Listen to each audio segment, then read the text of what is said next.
Welcome to Pack Talk Podcast. We've got Lex with us today.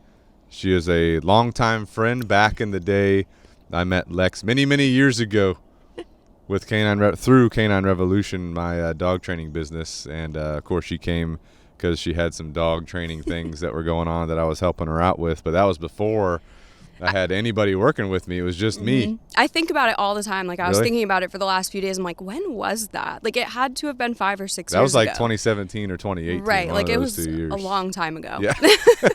But it was just you. Like, so you're technically a founding member of the revolution. that's awesome. I'm happy to be here. Honored. So you're good to go. So we got Lex on the podcast today. Honored to have her with us. She does have her own business, and one of her things is the social media survival guide. The other thing is Lex Media Company. Are you still separate? Are they still two separate things? What's going on with them? Technically, so Page Media Co. is my business that I actually work with clients through, that I provide content creation for. I manage their socials. The Social Media Survival Guide is an online portal almost. I like to call it an experience because there's a lot of different ways that you can access it. And those are just resources designed for both people who want to become social media managers and just learn a little bit more about what I do. And then there's also resources for small business owners who are managing their own social medias. So I try to keep up with all of the changes so that other people don't have to. Yeah, good to go. And that's critical for small business owners because they're so busy. Yes. They don't have a lot of time to study that kind of stuff, and you providing that resource is a big deal for them, which of course we'll dive into and everything that you do for people. But today we're kind of structuring our discussion around obviously social media, how to survive it, the Social Media Survival Guide, and kind of geared more towards small business owners. But again, I guess a person out there that's looking to become an affiliate or get commissions or just increase their social presence could use these techniques as well that we're going to be talking about. So thanks for coming out. Honored to have you with us. Yeah, very as happy a founding to be member here. of Canine Revolution and as a podcast guest. I love it. Good to go. But can you give us a quick intro on who you are? I know you have a background in health and fitness industry as well. Yeah. So give us just a quick intro on how you got to where you are today. Yeah. So I'm always like stumped on how to start this story because there's like 12 different places it could start from. So the super condensed version is, yes, I did used to be a group fitness instructor. I did not go to school for anything like that. I actually went to school for business management and marketing. Didn't use it, fell into the passion for fitness, did that for a long time. And that actually taught me a lot about what I do now, just like in very different ways. A lot of things carry over from one industry to the other. It was probably right around the time that I met you, like 2017, 2018. One of my friends had reached out to me and asked if I would help her with her Instagram for her business. And that was based off of just what I was doing on my personal Instagram account. It was right when Instagram stories kind of became a thing and was kind of replacing Snapchat. So I had abandoned Snapchat and was just kind of treating my Instagram story like Snapchat. And they introduced like the stickers and the drawing and the GIFs and all of the fun things. And I was just utilizing a lot of that. And she had reached out to me, asked if I would help her. I helped her on the side with that for like 2-ish years. And then at the beginning of 2020, before the pandemic, before anything happened, I had put my 2 weeks in at my job at the fitness facility. Which you were hardcore there because I remember you working there when I was training with you. Yes. And you were like a lead top instructor. They were sending you all over the place to train other people. And yes. It was fun. It was intense. It was intense. Lot. Yeah. It was a lot. And it was, I mean, it was a great time, a great experience. But yeah, there's a lot of things I could say about that. So you closed that book. Yes. And then where'd you go from there? So when I had done that, I actually didn't really have a plan. I was just going to rent a space and personal train people on my own. And I started putting things into motion for that. And very coincidentally, it was the same time that the pandemic happened, and a lot of businesses were having to learn how to go online. So I just started talking more about what I was doing with my friend on the side, helping her with her Instagram. And from there, it just was one person saying it to this person, and I helped this person and then this person. So by mid 2020, I had officially created my business. Yeah. And then now we're here. Yeah. That was 3 years ago. Obviously, a lot has changed since then. But yeah, it basically just started because somebody reached out and was like, hey, will you help me with this? Yeah. I always thought if you wanted to do something like that, it had to be like a full-on marketing role at a business. And I had tried for a long time with the fitness facility to do their social media, ask if there was any room for kind of growth there, and they just said there wasn't a need for that. So I went somewhere else and did it. Yeah. Good to go. Yeah. So did your college experience help you out as you were getting going, or did you kind of just DIY learning the modern day? Because I'm sure it changed from the time you were learning it in school to where we're at even now. You know? Yeah, there's a lot of like core foundational things that have definitely never changed. Something that really helped me was like proposals and contracts and stuff. Like I had experience with that because of school. Okay. But when it comes to the actual social media part of things, there's not one thing that I learned in school that I still use or is even relevant now. Yeah. Just because like Instagram's changed since last week. Yeah. So it's I was like, about to say it's like a never-ending rapid change, you know? Yeah. So definitely foundational things on the business side have stuck. Yeah. But as far as like what I'm actually doing every day, that all came just from trial and error, honestly. Yeah. All right. And good to go. Yeah. What are your top 3 social media tips for small businesses, whether they be like a local service business or maybe a small business that sells stuff online? You know, what's your top 3?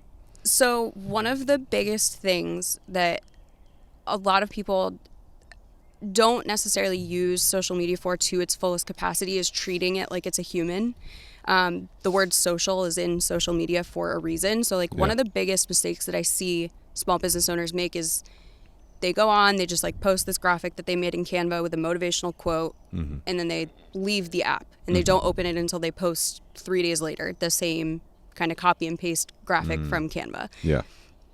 People, if they're commenting on that and they're not responding, if people are DMing you and you're not responding, like it's not as copy and paste as a lot of people might make it seem. Right.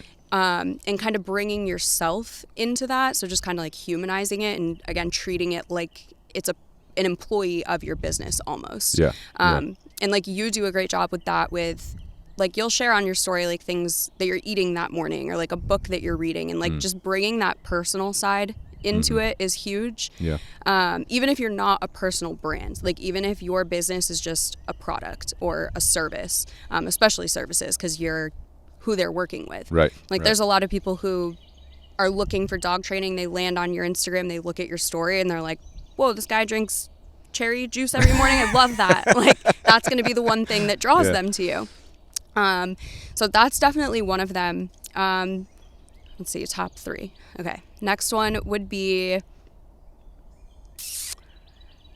I don't know if this is necessarily a tip for social media specifically, but just something that I've been having a lot of conversations about lately with business owners is doing your research before you invest in something, like including myself. Like go watch my content, go look at my website, do research on these things, watch this episode and see who I am as a person. Yeah. Because there's a lot of people out there that try to make social media a science and not an art. There is no one formula that's going to work. So if somebody has this course that they're selling you and it's, we guarantee you're going to go viral if you use this 3-part system. Yeah. There's nothing that can really guarantee that. The execution could be different. The messaging could be different. Like there's no one thing that's going to fix it. Yeah. And one of the best things that you can do is just start trying and figure out what works for you, figure out what works for your audience.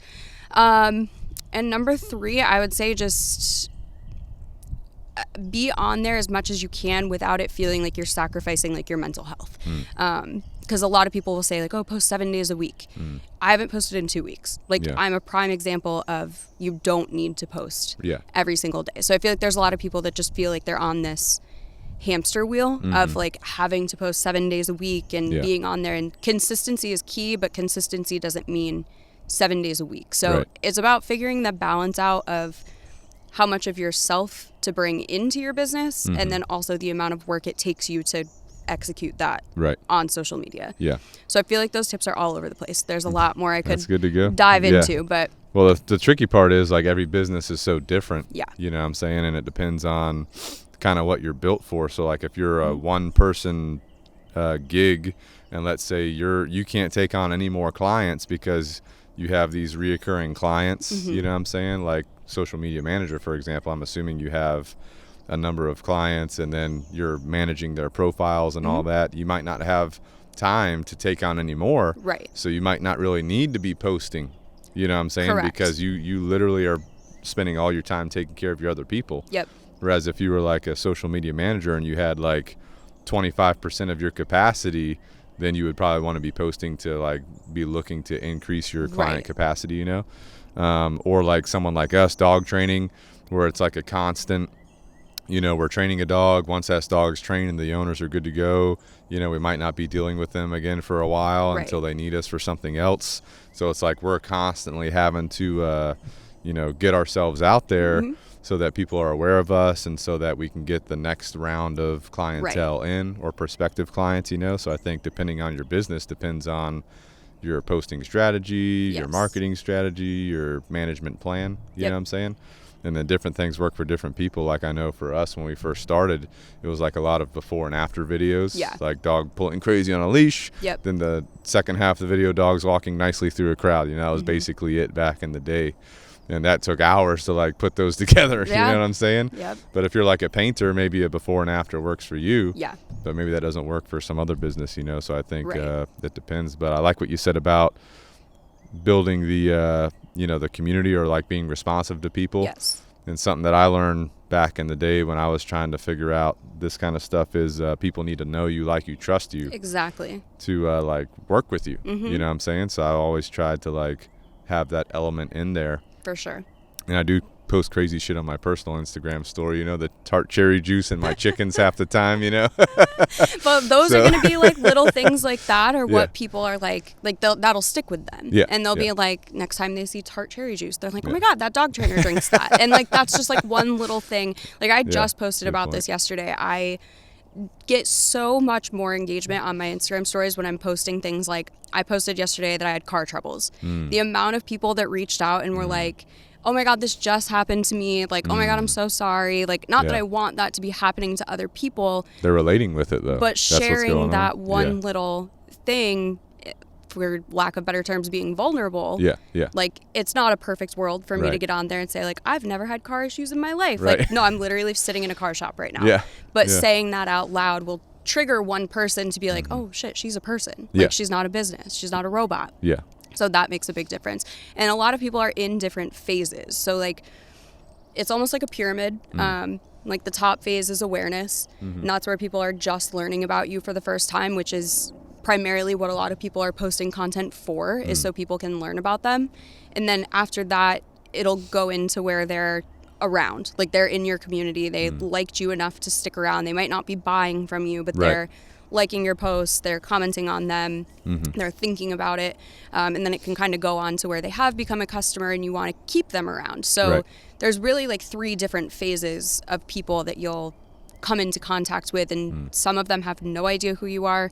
Some of them are almost ready to purchase from you, and some of them have, and they just are continuing to support you. So even just providing 3 different types of content alone in that sense, because there's a difference between wanting more reach and wanting to nurture what you already have.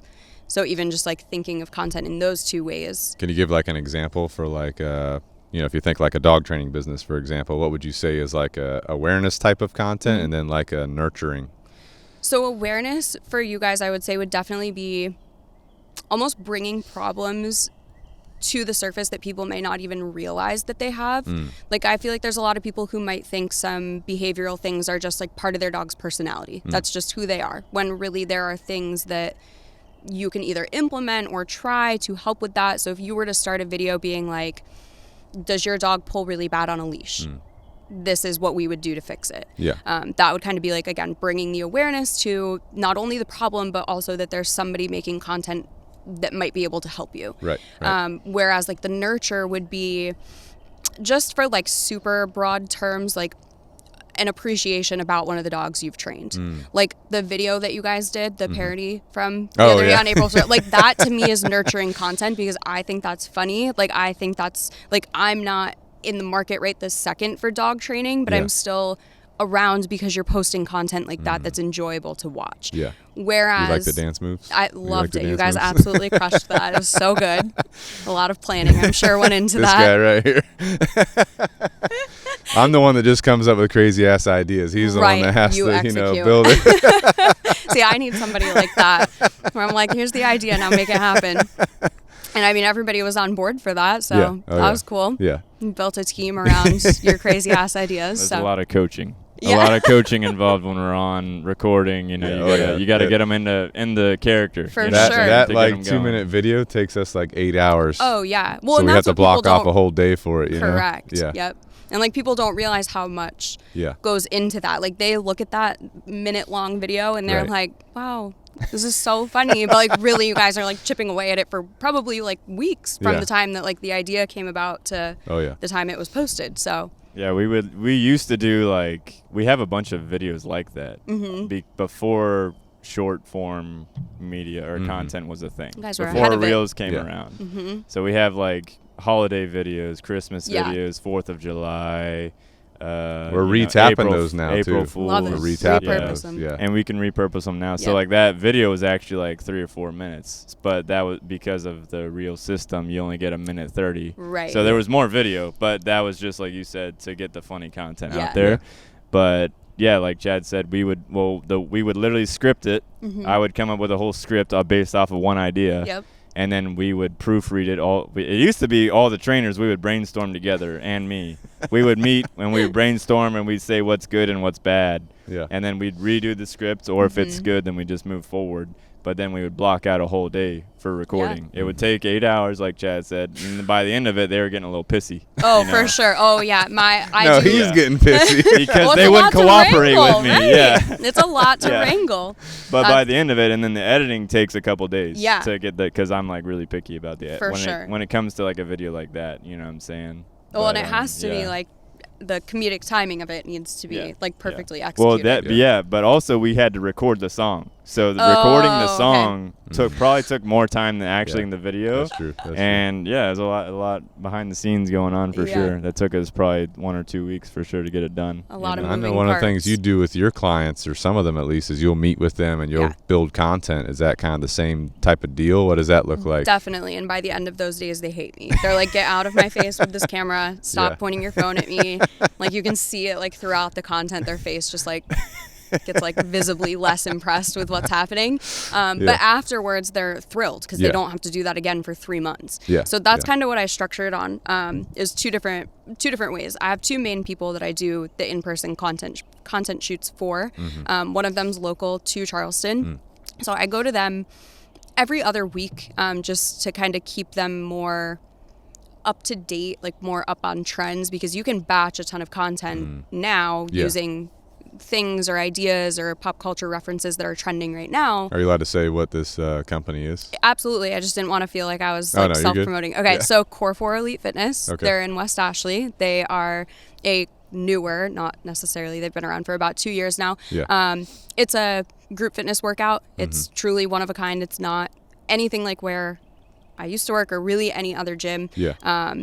But yeah, So you're building their content in batches, and then you guys are systematically posting it or whatever. Yeah. Yeah, and that like works for there's them and you. Yeah. And theirs is very similar to like you guys. Is they have a whole team. They have coaches. They have front desk staff. They have the 2 owners that like. We have to like communicate beforehand, being like, okay, this person's going to do this.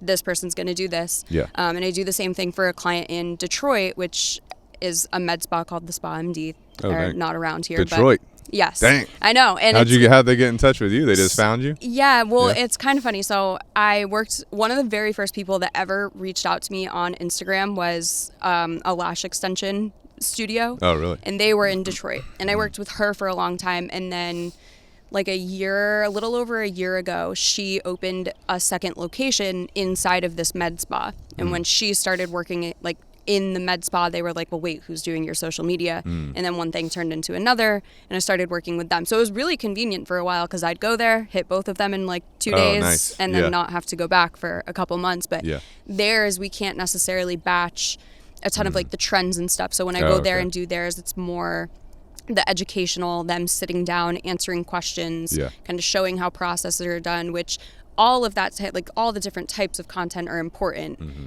It's just about kind of keeping it more relevant, which is why I go to Core 4 more often, because they're here. Right. So it's easier to just kind of pop in and get a couple of videos of what I need, and then they're good to go for 2 weeks. Talking about trends real quick, did you happen to see our one of our trend videos, the car wash? No, I didn't. You didn't? Oh, no, we need to it repost good? it. Wait, yeah. This is not my idea, by the way. This was a chat. Hey, we need to do this, and I said, "What the hell are we doing?" Wait, what is it?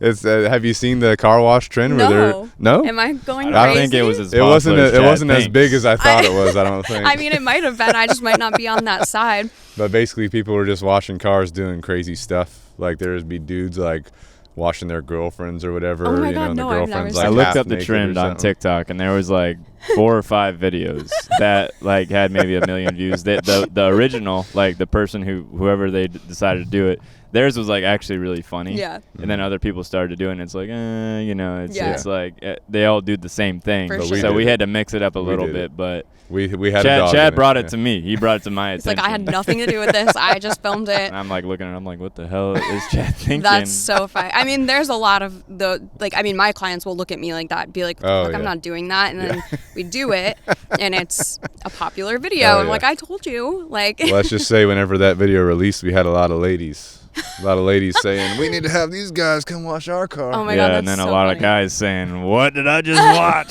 'Cause, Or a Chad- lot of guys were like, hey, come wash my car. Yeah. You know? But I mean, controversy like that, like I tell people Right. all the time, if you have an opinion or something to say or something that will get people to either say you're stupid or this is a dumb idea or anything like that, like that's still boosting your engagement. Yeah. It's not necessarily ethical. I don't Yeah. fully recommend that. But like, if you even just have a strong opinion about something, like Right. if you were to post a video and be like, this is the only correct way to train your dog if they're doing this, there's going to be so many people that disagree with you that want to say Yeah. something. I know we were talking one time, and I told you, like, hey, if you want entertainment, go read our Facebook comments. Oh, Because yeah. those people are crazy on there. Well, Facebook is a weird place now. Yeah. Like, have you ever like scrolled through Reels on Facebook? No, It's not really. like a weird time. Yeah. Like it's very weird. It's the definition of like video style clickbait. Like people will be like a baking video and they'll take like a fake spider and put it in the bag of flour that they're scooping from,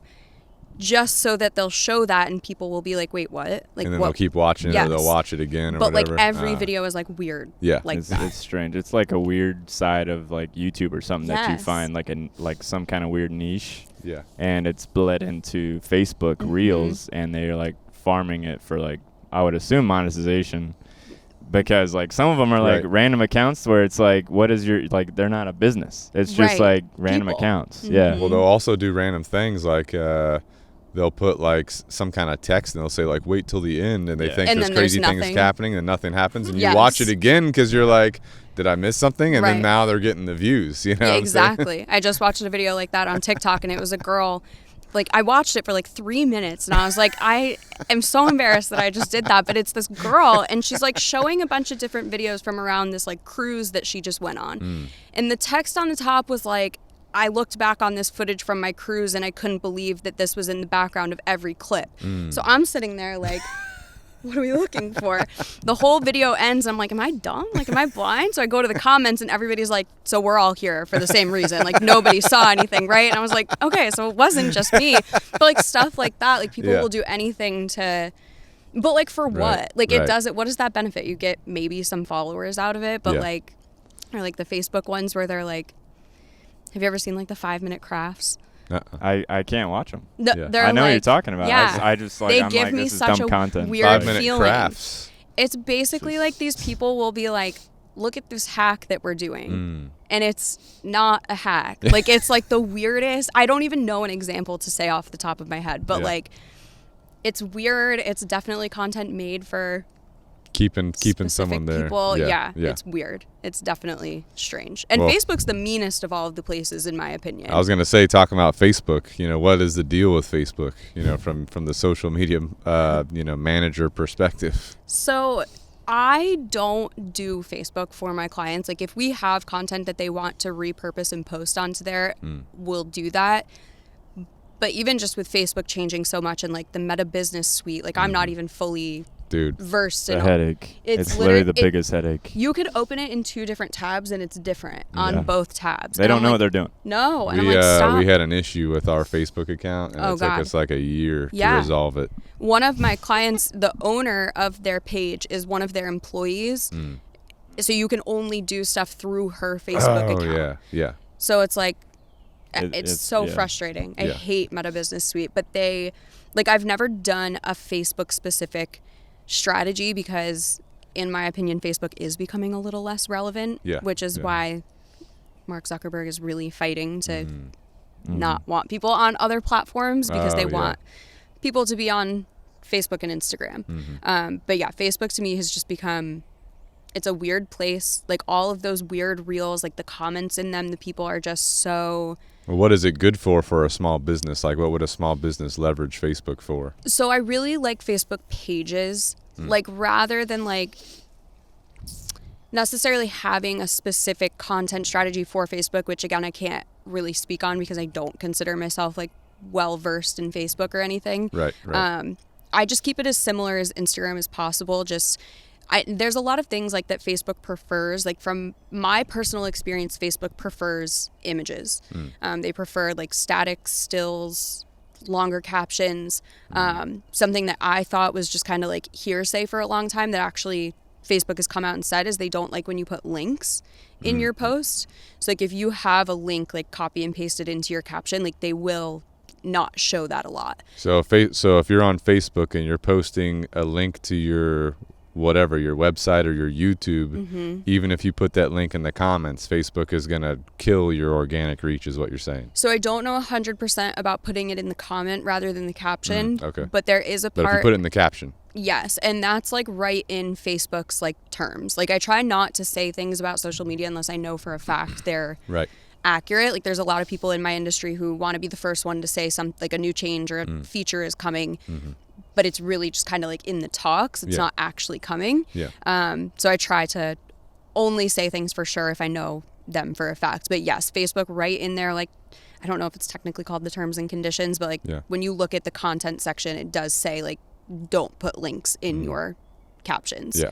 Which is just their way of keeping you on that platform. They just don't want you redirecting people Right. off of the platform.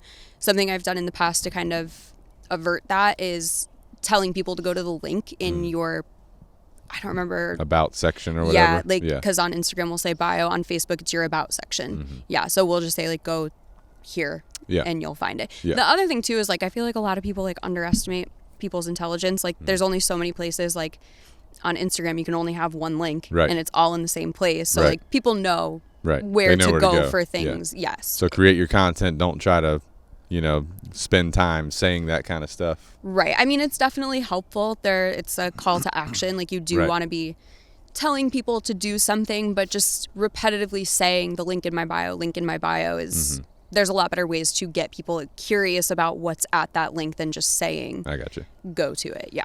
I feel like Facebook, is like where the elderly, I don't want to say elderly, but the older generations. Yeah. I feel like they're on Facebook, you know what I'm saying, more so than like the younger generations, because the younger generations are on TikTok or Instagram. Right. So there is, from a small business perspective, I think it's good to be on Yes. a number, but I don't think sure. it should be like your number one. Like back in the day, Facebook was definitely your go-to, right?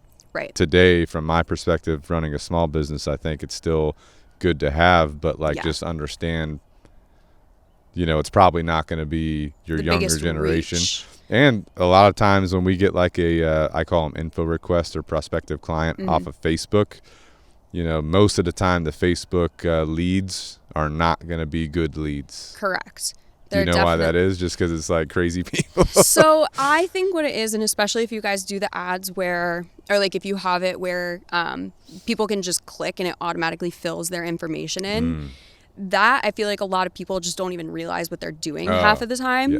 So Especially then when they grandpa sitting on right, his so couch. when they get that call and they're like, "Well, who's Canine Revolution? Like I've never heard of you," and it's like, "Well, you clicked 2 buttons and it filled out your information." So that's one thing. But I do think Facebook is one of the best places if you are investing in paid advertising, that Facebook is one of the best places to do that because of how much data they have about their users and their actions, they are usually pretty good about placing them where they should be. And if you do it through Meta Business Suite, they'll also go to Instagram. Yeah. So definitely for paid advertising. But yeah, I don't think that it's something that everybody should just abandon just yet. I don't think it's completely died out yet. Well, maybe your clientele is that older generation. Exactly. Maybe that's where you need to be. I guess it depends on the business. Yes, right? it does, because it's definitely, like you said, an older demographic that's actively using that. Right. But I think what a lot of people, because like every platform's built for something different, and Facebook, especially when it first came out, like I remember making a Facebook and you had to like have somebody like approve you and like say that you're a real person. Like it was this whole thing. And it's I think just so embedded in people's heads that like Facebook is where I'm friends with people in real life. So they just have it in their head, this is where I go to scroll to catch up with people that I know in real life. Right. So it's, again, just kind of about like their user, like what they think they're getting on Facebook for. But in my opinion, ads are one of the most useful beneficial things. From Facebook. What about Facebook groups or Facebook Messenger? Are those beneficial for businesses or people? Facebook groups, I think, are not utilized as much as they should be. And there's a lot of things coming out that are kind of replacing them almost. Oh, really? Yeah, like have you heard of Mighty Network? No. So it's a platform that basically, it's a standalone page. You don't have to like have a Facebook account. Anybody can just enroll in it. Via email, or you have to create a profile? You do have to like make a profile, but it's not like, I know a lot of people that don't use Facebook. Like my boyfriend doesn't even have a Facebook. What? So, he doesn't have a Facebook? I know, right? My girlfriend doesn't have one. Yeah, either. it's like just so not like something that I think, and like I have one, but I haven't posted on my Facebook in probably 5 years. Yeah. Like it's there, but it doesn't do anything. Yeah. But yeah, they just, it's a different world on there. So just knowing the demographic of who you're looking for, Facebook can be super beneficial for that. Yeah. So this Mighty. What's it called? That's what we were talking about. What's it? So Mighty Network is basically this like private platform that it's like $50 a month. And you can basically make your own community. Like it's a Facebook group, but just not on Facebook. And so the business pays $50 and they can build out a network, or every user pays $50? No, you like as the owner as of the it. owner. And you can charge people to be in it, which is kind of cool. Like you can make a free version. You can make it like $1.99 per month. Like, and it's definitely beneficial because, so like I listen to a lot of podcasts that have private Facebook groups. And I love being in them because like, they say something funny on the podcast that I relate to. I go in there and I'm like, oh my God, this was so funny when they said that. And like, I've never actually done this, but like the people of the podcast will like respond. Like I see it happening. Or like, that's cool. Yeah. Like I listen to a lot of like pop culture podcasts that are like recapping like reality shows and stuff. So like if somebody in this group sees like a TikTok that is relevant to what this podcast is about, like somebody will go in there and post it. So I feel like they're really good for that, the community aspect of it, where it's just, it's a little bit more private than somebody just like commenting on your Instagram post, but it's still open to everybody. You just have to join the group. So there's definitely benefits to having them. I don't think it's necessarily something you need to have. But yeah, like things like Mighty Network allow you to have that private community. Just, we're kind of seeing it with TikTok. Like it could be taken away tomorrow. Facebook could decide groups aren't a thing anymore.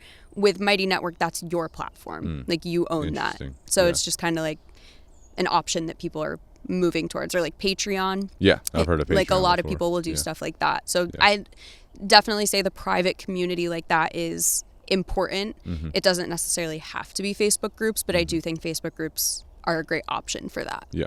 Did you have something to add about groups? I saw you moving your mic back. Oh, I was just going to say, you're talking about pop culture podcast. I was going to say, do you listen to The Toast? Yes. Yeah. My girlfriend listens to that when I listen to it, like sometimes when she is. I'm just like, okay. Like that's like me catching up. You know what I'm saying? But yeah. I have no idea what you guys are talking about. It's like these two girls that do pop culture. They talk about celebrities and stuff like that. Yeah. You know, most of the time it's like, but like that's me recapping to keep up with her, the stuff that she's into. But they do, did they do Patreon or something like that? I don't remember what they do. Have some sort of private something. Yeah. It's really popular with podcasts. Like, and for a long time, I just never listened to it. I was like, oh, Patreon, like whatever. Yeah. And then eventually a lot of people, what they do now is like I'm in a Patreon for a podcast and they put out an extra episode every week that you On only the get Patreon. in the Patreon. Yeah, I've right. seen that Yeah, before. I'm subscribed to like 2 Yeah. podcasts on Patreon. Like if I really like the podcast and I want to support them, Yes. then I will like subscribe to them. There's like different tiers you can set, like a $5, which is like the low. Yeah.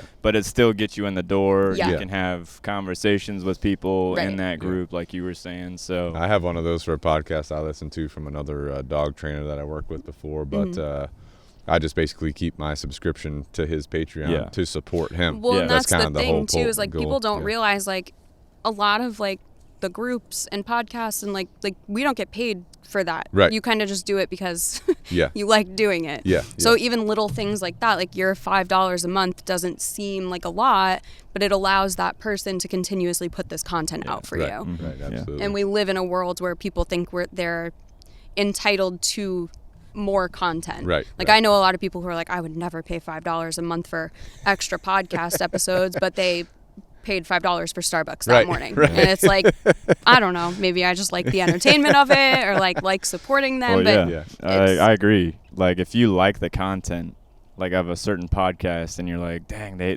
like, let's say they do 1 episode a week or something, or maybe 2. It's like I want more. I've listened to everything, and it's like they do the bonus episode on Right. Patreon. I'm gonna go like I like the content that much to where I'm gonna do it's $5 a month. exactly. I'm gonna subscribe so I can get that extra content just to Right. enjoy. You know what I'm saying? One of my thoughts is like use your socials to like provide more content for your listeners is what one of my thoughts is. Yeah. But I guess the Patreon is just like another way. It's just, that's like more private, like because there's no I got you. like there's no internal search on Patreon, or there might be, but I don't think people use it. Like I'm not going on there and like searching like dog training. Right. Like I found out about that because of your podcast. You know what I mean? So like Yeah, using your platforms to promote it. Right.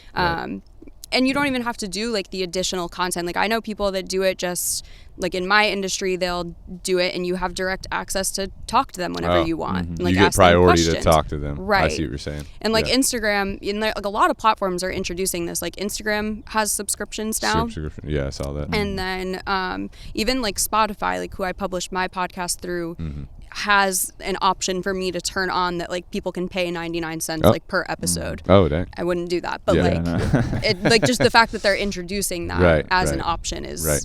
everything's Just telling moving you things towards, are going that way. Yeah, like Yeah. everything's moving towards that like subscription based. I don't necessarily agree with all of it. Like Yeah, I think yeah. a lot of it should be done because you genuinely enjoy Right. doing it, but just with the way that everything is happening, Yeah. moving towards, I mean, there's so many people making a living off Right. of doing stuff like that. So Right. it's awesome resources for them. But What about Facebook Messenger? It's kind of its own little thing. Yeah. You know, what are your thoughts on that? I know a lot of people who set up like automations. So like if somebody likes their page, Mm-hmm. it'll like automatically send them a message that's like, hey, thank you so much. Like this is who we are. Here's a 10% off coupon when you shop with us. Yeah. That I think is super beneficial. And there's a lot of like automations that you can set up like just throughout. Like I have a friend who turns it on from like 8 a.m. to 5 p.m. So like if you message her Instagram during that time, it'll say like, hey, I'm working right now, but I'll get back to you like as soon as I can. And like that I think is just such like a small personal touch rather Right. than, because like I'm guilty of this too. Like I take like 2 to 3 business days to like Yeah. answer DMs sometimes. Yeah. And just like letting people know like I'm not leaving you on red, I'm not ignoring you. But as far to me, the messenger is just more of like the communication, like private communication. I think it should be open for people to ask questions or like inquire about Yeah. your services. Yeah. But I've never done anything like specific with Facebook Messenger. Yeah. Yeah, I got you. Good to go. All right. Anything else about Facebook? We know that it's we've highlighted some of the things. I right? think- benefits, maybe not benefits, pros and cons of everything. Well, yeah, the only thing would be what we just discovered was with the Facebook Reel system. They used to pay creators up to $35,000 a month on it, but now they're like, They took it away. we're not doing that anymore. We got the platform grown. Like to me, it's like they grew the platform enough Right. to get people onto Reels. Because like I'll have friends who don't do TikTok. Yep. They're not really like they just do Facebook, Yeah. and they watch the Reels on there, and they send me like Facebook Reels. I'm like, what are you doing? And it's like, a why are you TikTok on from like Facebook? 6 yeah. months away. Yeah, I'm like, I saw, dude, I sent this to yeah, you on this was TikTok. trending Yeah. 3 months ago. And yeah.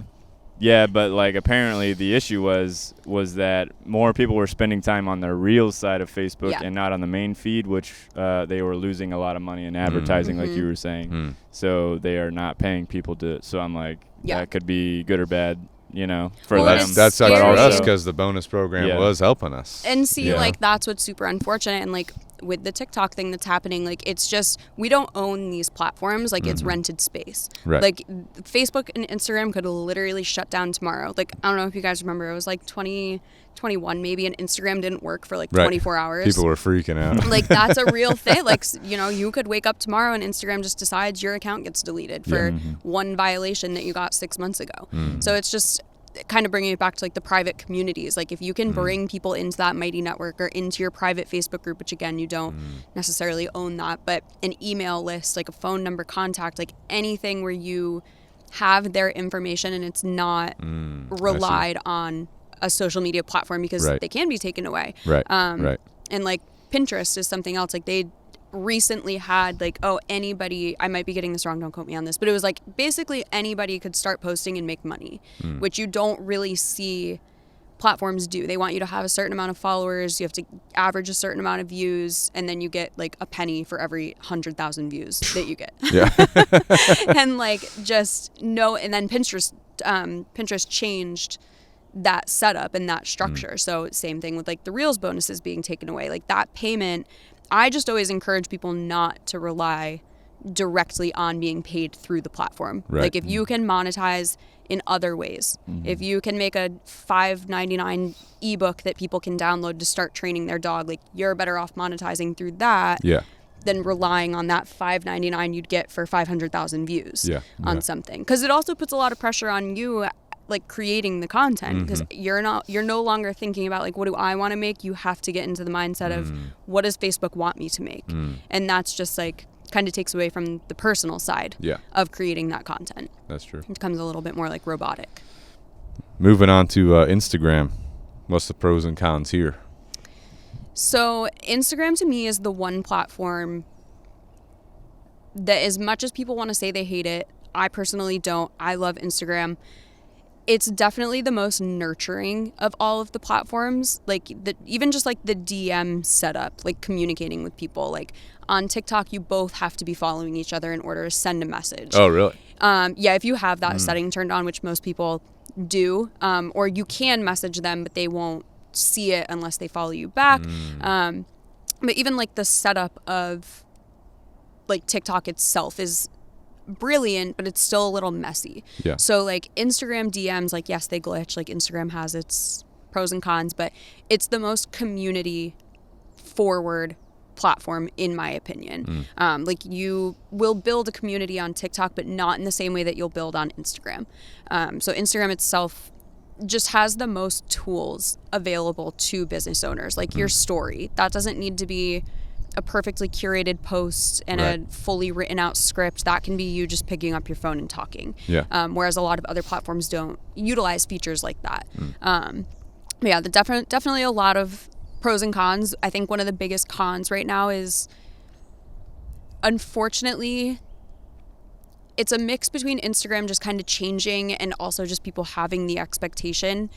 Instagram to me is not the reach platform. You don't go on Instagram to find a million new followers. You go on Instagram to nurture the people that already follow you. And if somebody finds you on Instagram, that's kind of just a bonus. Whereas TikTok, I don't want to say has more guaranteed reach, but on Instagram, for the most part, when you post something, that's basically going to the screens of people who already follow you, unless you get on the explore page and somebody stumbles across it, or somebody shares your post and it gets in front of a new person. TikTok, when you post, semi goes to people who already follow you, but for the most part just goes to the For You page, where it's pushed out to whoever, thousands of random people. So to me, Instagram, when you start focusing it on more of, I'm here to take care of the people who are already here, rather than I'm here to find a million new people, it becomes more beneficial when you start using it in that way. Obviously, you still want to use it for reach, and people will find you off of there, but when it comes to Instagram, I just don't think that's the most beneficial way it can be used. Right. Is people wanting like the viral posts and 1 million views. What about like reels versus like a picture with a long caption versus like a Canva, you know, where it's like multiple slides, like, you know, keep swiping to get the more information, like what works best, or like what should someone be thinking about as far as the content strategy for Instagram? What do you think? So a lot of the things that you'll see where it's like, oh, use the long caption in your videos, wait until the end and then say, read the caption for more. Put the super long text over a short audio so it just keeps playing. All of those things are great because Instagram, their goal is to keep you on their platform as long as possible. So when you're doing all of these things that are keeping people on the platform, that's great, and you probably will catch a lot of attention. But for the most part, it shouldn't be your goal. It shouldn't be your goal to also keep people on Instagram as long as possible. Your goal is kind of to get people to your website, to your link in your bio, to your Instagram story that they then click on a link and go to your blog post. So all of those things are great for appeasing what Instagram wants, which is keeping people on the platform for a long time. And you might be rewarded for that. Like Instagram might be like, oh, well, this person watched this video 10 times. We're going to show it to 10 more people. But what it really comes down to is just what the content is, like what the messaging is. Like you said, the carousel posts where it's swipe to the end for my favorite tip. That again is just a hack to keep people on the platform for longer. And that's great if your goal is to just appease Instagram. But your goal should be, at the end of the day, wanting to convert people, whether that's to a follower or even just like wanting to be around, purchasing from you, whatever that means. You want to convert them to something more than just a user on Instagram. So all of those practices aren't bad. They're just not necessarily a complete strategy on its own, because it really does come down to what your content's actually about. And I guess that depends on like what the business is too, right? Like they're going to have a different strategy based on what they're trying to do. And one of the things I told him was our focus is like education for like dog stuff, you know, like educating on dog behavior, educating on dog training. And my belief is that if we're like honest about everything and we provide as much education as possible, then the leads will come in. I don't know if that's the best strategy, you know, but it has worked for us. In general. I mean, in my opinion, there's no amount of information that you can post that's giving away too much. At the end of the day, you could show what you do with a dog from day 1 to day 30 and post every single little thing, but at the end of the day, there's going to be somebody that's like, that's too much for me, I'll just pay you to do it. Meanwhile, you're giving them everything that they could do on their own, but there's also going to be people who do implement those things on their own. And that's kind of just nurturing that community, whether they're going to purchase from you or not. In my book, that's still a win, though, because we're helping the dog. You know what I'm saying? And the people. You know? Well, and that is kind of what it comes down to. Like a lot of people are like, oh, I need 10,000 followers. I need 1 million views, blah, blah, blah. But when you have that core value of like, we just want to help these dogs, that's like going to make you stand out in your content, because you're not like, I have this secret trick that I'll only teach you inside of my course that you have to purchase. Like, because there isn't any one secret that you could keep to sell, you know? Like what you sell is your service, and that's you guys physically doing that for somebody. I mean, I'm a prime example. I probably knew what I should do, but knew that I didn't have the ability to implement a lot of it. So called you and was like, help. Now you're a founding member. You're good to go. And Jackson practices every day on his strategies. We're good to go. So IG is going to change based on the business. It's, you know, you're going to use all of the strategies. Going back to the link in the bio thing, you know, we have that one link in Instagram. How should people leverage that? I know we use like a link tree. I think you use a link tree. There's like another program that people use where you'll open it and it like has all their posts, but then you click on it and then it takes you to that link.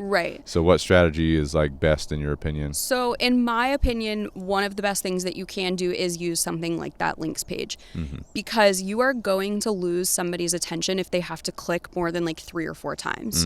So if you, and it comes down to how structured you are in your business. So like I have 3 main things that I am constantly talking about. It's either the guides, the podcast, or my templates, or the content. I guess I technically have more. But like when you click on that link, they are all listed right there because you know what you're coming there for because of what you saw in a piece of content.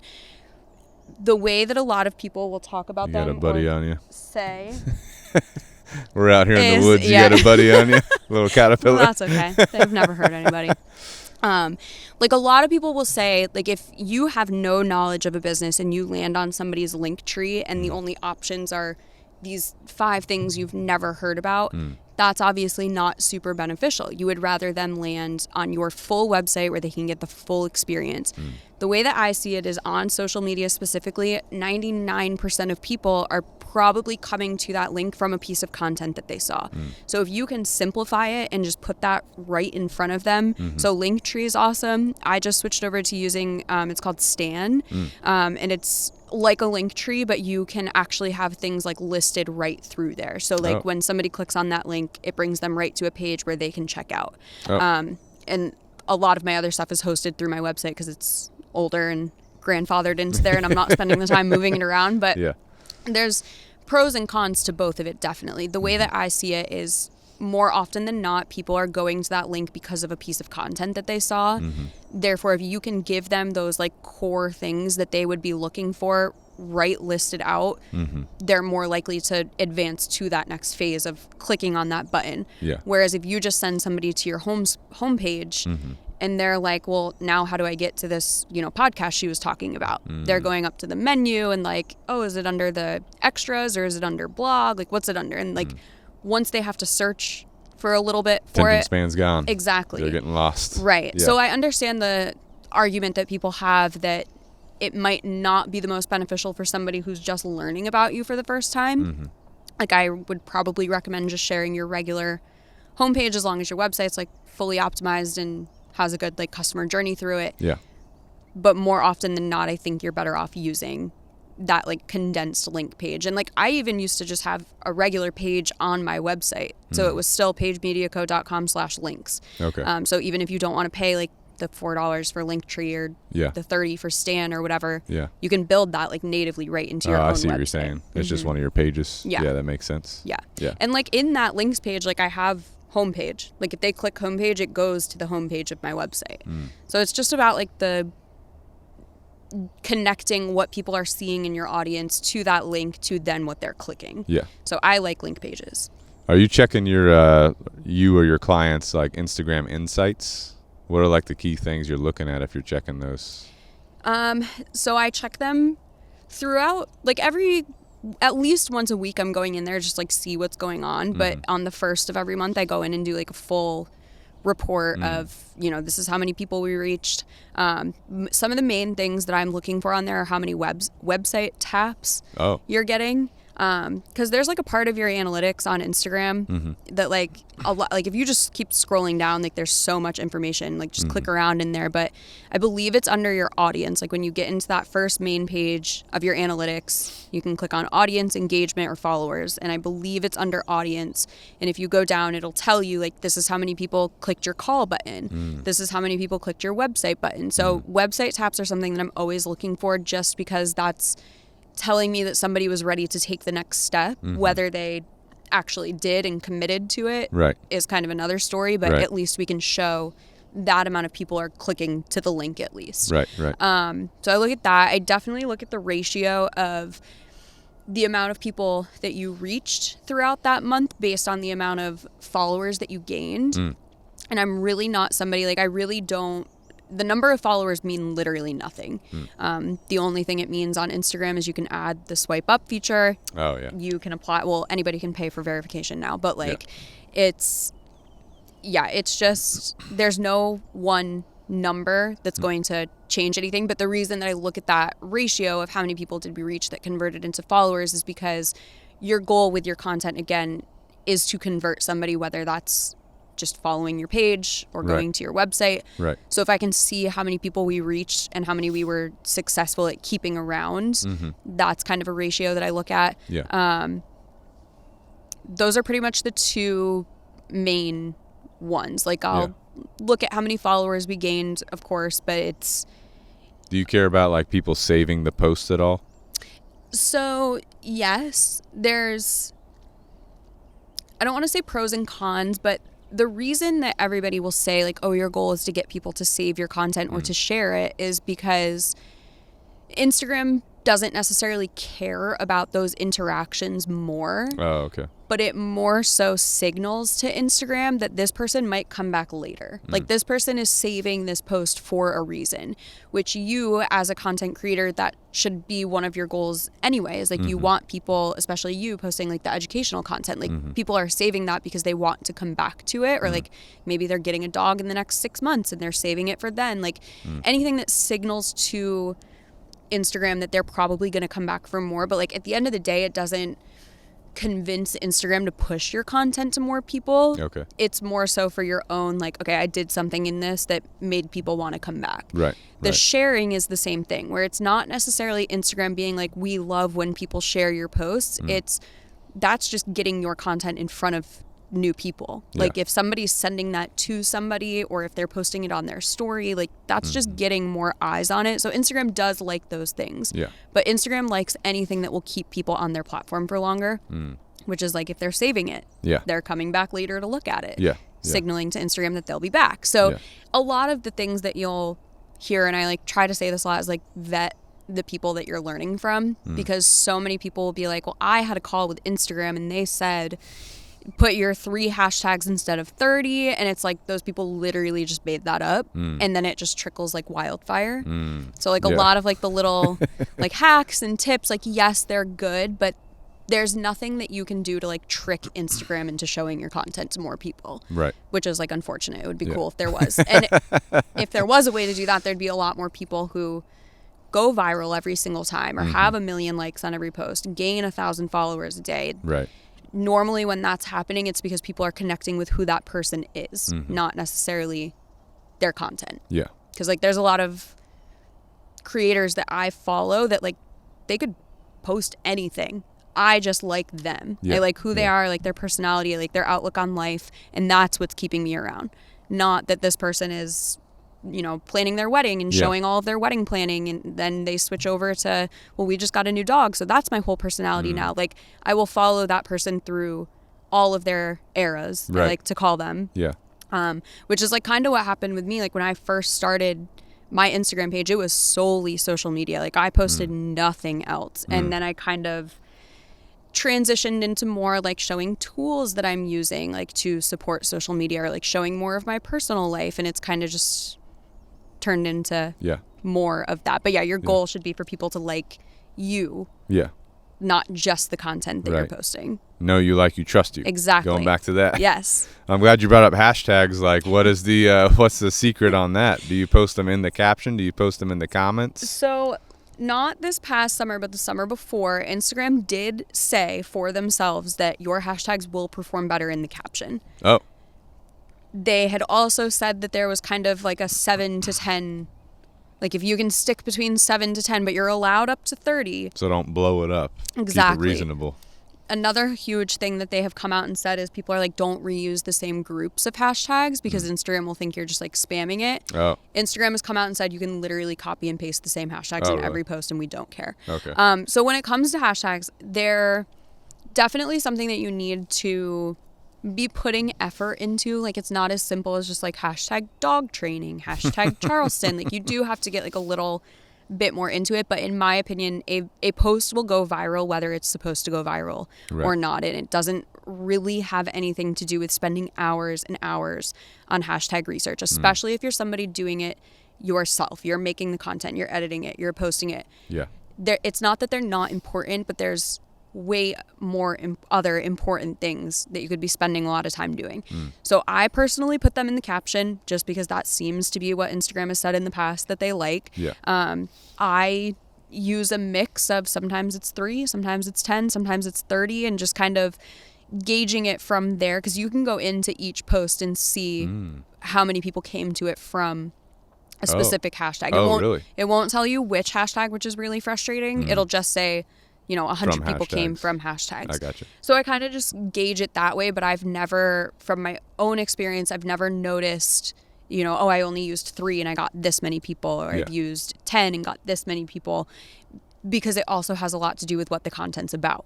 So it all just kind of has these different factors that play into it. Yeah. And I say it all the time, like there's not one best practice for social media at all. Like, especially if you try to just like replicate what somebody else is doing, Right. and you think that they're getting success because that's the content they're making, when really it's all about them and they're connecting with their audience. So there's just not one thing that's better to do than the other. But I say put your hashtags in the caption. That's my 7 to 10 stance. magic number, possibly. Yeah. What about adding like the location? You know how you can put like your location in there? Does that really matter? Does it help? Does it hurt? So it does help, because there are like the location tabs on Instagram. So like if you type in a restaurant, instead of clicking on their profile, if you click over to the location tab, you can see everybody that's posted a photo with that tagged location. So I think they're super beneficial. I don't think it really has anything to do with like showing it to more people. It might have something to do with like the location. You know, it might choose to push that post to a new follower based off of that location. I always put it just because like my in-person businesses, I always try to make sure it's on there, because again, on TikTok, you could see that video on the For You page and be like, wow, this gym looks so cool. And you look it up and it's on the other side of the United States. So I always try to put that location just so somebody very quickly can tell if an in-person service is relevant to them. I got you. So it doesn't hurt, in my opinion, to always put it on there. Yeah. Good to go. Yeah. Instagram. Cool. Any other major things about Instagram before we move on to TikTok next? I mean, I think we... Is the caption like, you covered a know, lot if you of it. make it like this crazy, like I know we talk a little bit about the long caption versus the short caption. Does it just depend? Does like the caption help or hinder you? Yeah. So Instagram, it's always been very search based, but over the last like 3 months specifically, it's become way more search based.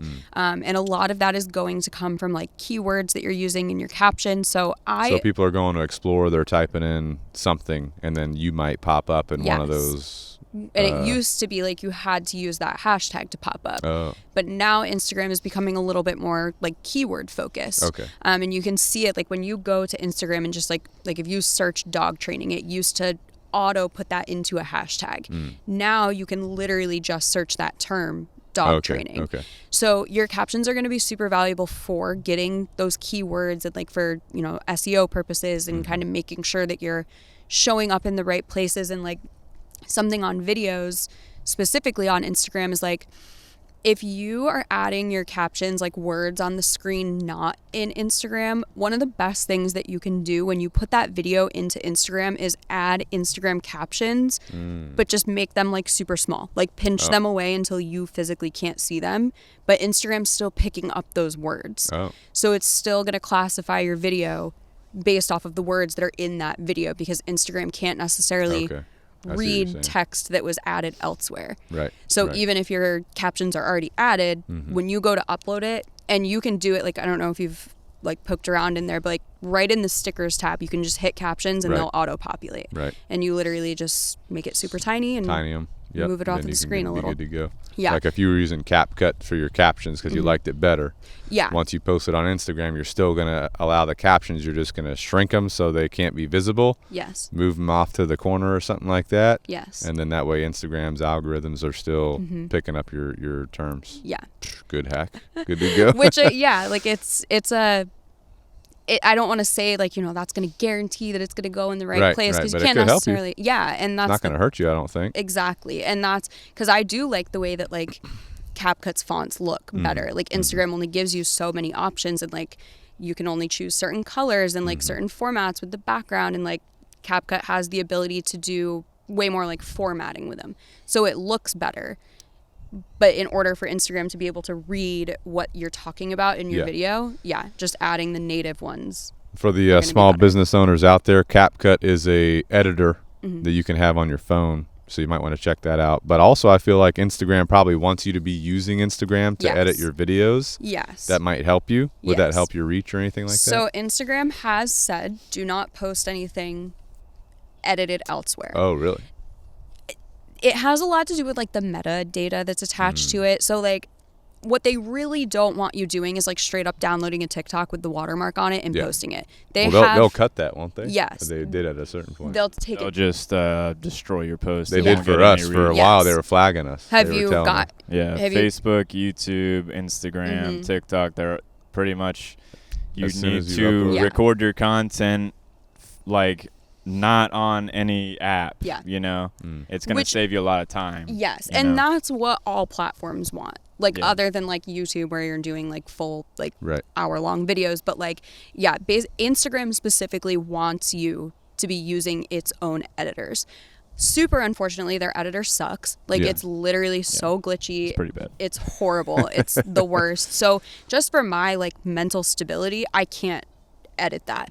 But even just like in the last month, Instagram has started to roll out this feature where the timeline looks a little bit different when you're editing, and makes it a little bit easier. And I've been using it for one of my clients just to kind of like Play test around with out it. what's happening, and it's definitely getting better. But I think that's where kind of like TikTok will reign in that category. Like Yeah. I can make full videos inside of TikTok without leaving the app, but Instagram's a little Yeah. little bit different. Yeah. Yeah. I know we were taking our TikToks, Yeah. putting them on Instagram or Facebook. They would immediately flag it, Yeah. say, do not post this here. We're going to kill your reach or whatever. Yeah. We got the guineas They and would chickens destroy right your- here. Yeah. Here come the guineas. Yeah. But even not with YouTube full videos, but YouTube Shorts, Yeah. they'll still punish you Right. with your reach, with any logos or watermarks, anything like that, like you Right. said. So And I understand. I mean, you Yeah. don't walk into Target and see like a Walmart logo anywhere. So it's like, Yeah. I get it. Yeah. But there's a lot of ways you can get around that. Like Snaptick. It's snaptick.app. It's a website. You can also, I think there's an app for it that you can download, but I just do it right through the website. You copy the link to your TikTok, Oh, post they'll it in pull it there, all off there for you. and it takes the watermark off. Nice. Even from there, I'll put it into like an editor and export it again so that the metadata isn't coming from Snaptick, because then they can still tell like, oh, you downloaded this from somewhere. But at the end of the day, like if you're just a one person show, Yeah. like doing your socials, Yeah. one of the best things you can be doing is repurposing your content. Just take the watermark Right. off first. Right. Absolutely. Absolutely.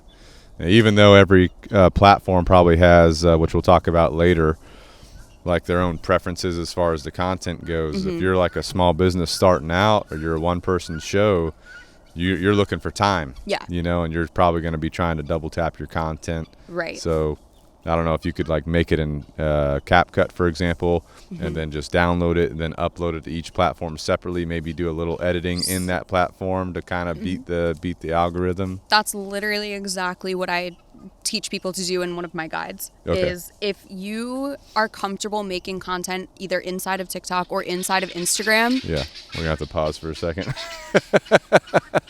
We had to take a quick break because the guineas, they came out the woods. They're hunting bugs around us now, so you might hear some guinea chirping. And Lex might be getting some guineas one day. I'm gonna hook you up if you know. and your boyfriend want them. we're gonna take some chickens. Yeah. There you go. And if you guys do that, you got to get some outdoor cats too. Kind of hang out with them, keep Have the pests friends. away. Yeah, you have a bunch of friends out there. You got the dogs. Our you got dogs the would cats. love that. Yeah. The cats specifically. So we're wrapping up our discussion on Instagram, and one of the things we were just discussing is like editing within the platform helps Yeah. you.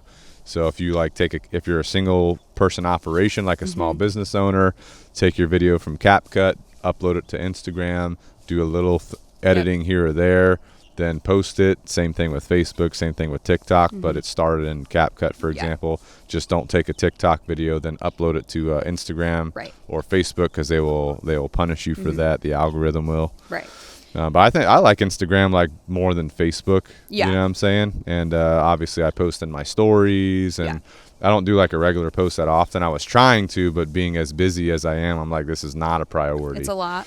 But the story, I can just quickly, oh, here's my Right. guineas, or here's my lunch, or whatever. And you know? that's what I do too. Like I Yeah. post on my story probably every day, and it doesn't even have anything to do with my business most Right. of the time. Right. It's I'm on there showing the stray dogs that we're finding on our street, like little things like that. But that's why I think like Instagram will just always have that kind of one up from other platforms, is because they do have more of that community based. And I will say Instagram, in my opinion, is a little bit more curated and a little bit more like it needs to kind of be a little bit more aesthetically pleasing when it comes to your actual feed content. But on your story, it doesn't matter. So you Right. can literally just post whatever you want. Right. So yeah, definitely beneficial to.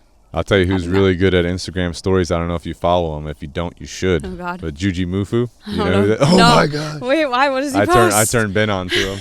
He's this big jack dude, bodybuilder type guy. You'd like him. But he posts crazy shit. Oh God! See, I But, love that though. yeah. And would you know that from his regular content? Nah, he doesn't really post the regular that much. I mean, Exactly. sometimes he posts some crazy shit, but the stories, he's like big on stories. Yeah. Like his system for that is like dialed in. Yeah, I love You know? that. I'm definitely gonna check it out. I'll share him with you. I was gonna say you're gonna But have the to other send it thing to me. is, because I know him, like him, trust him just from his Instagram, I've bought like all of his books. He has a bunch Yeah. of like little books about training, training program, 4-week training program, whatever. So I bought all his books. I bought Ben a couple of them. I bought his shirt. Get the I whole bought his team. shorts, so like that has led me to Your biggest supporting fan. him, Yeah. He wrote me a note one time. He was like, "Hey, thanks for buying all my books." So I mean, there you go. There's a lot of business owners out there that wouldn't do that. Right, So right. it's a little thing like that Yeah. will probably keep him at the top of your mind when you're looking for an answer to a question of Yeah. something that he'll answer. Well, I tell people about him all the time. Yeah, I'm like, you know Juji Mufu? They're like, no. I'm like, what the fuck? That's so funny. Yeah, I've never heard of him. I'll look into it for sure. He also has made smelling salts for power lifters. You know what I'm Gotcha. talking about? Mm-hmm. I have some. You want to D- sniff them before you leave? We should have done it before. This episode would have been a little more loud. But those smelling salts are intense, you Yeah, know? they're wild. But, all right, good to go. Instagram. Moving on to TikTok. Yeah. My I favorite. know you're a fan of TikTok. Yes. Give us the details. So TikTok is a hot topic right now. Yeah. For a lot of different reasons. It's, in my opinion, like I kind of said before, when you're posting to somewhere like Facebook or Instagram, it's kind of already in your head / people that follow you know that they're going to see your content because they follow you. Whereas TikTok, 90% of the time is pushing your content to people that have never seen it before. It just has so many more opportunities for that increased reach. Right. And like their creator program on there that pays people for their content. From what I understand, I did have a client that was in it, but we didn't post enough to, I think, have like good data on it. Right.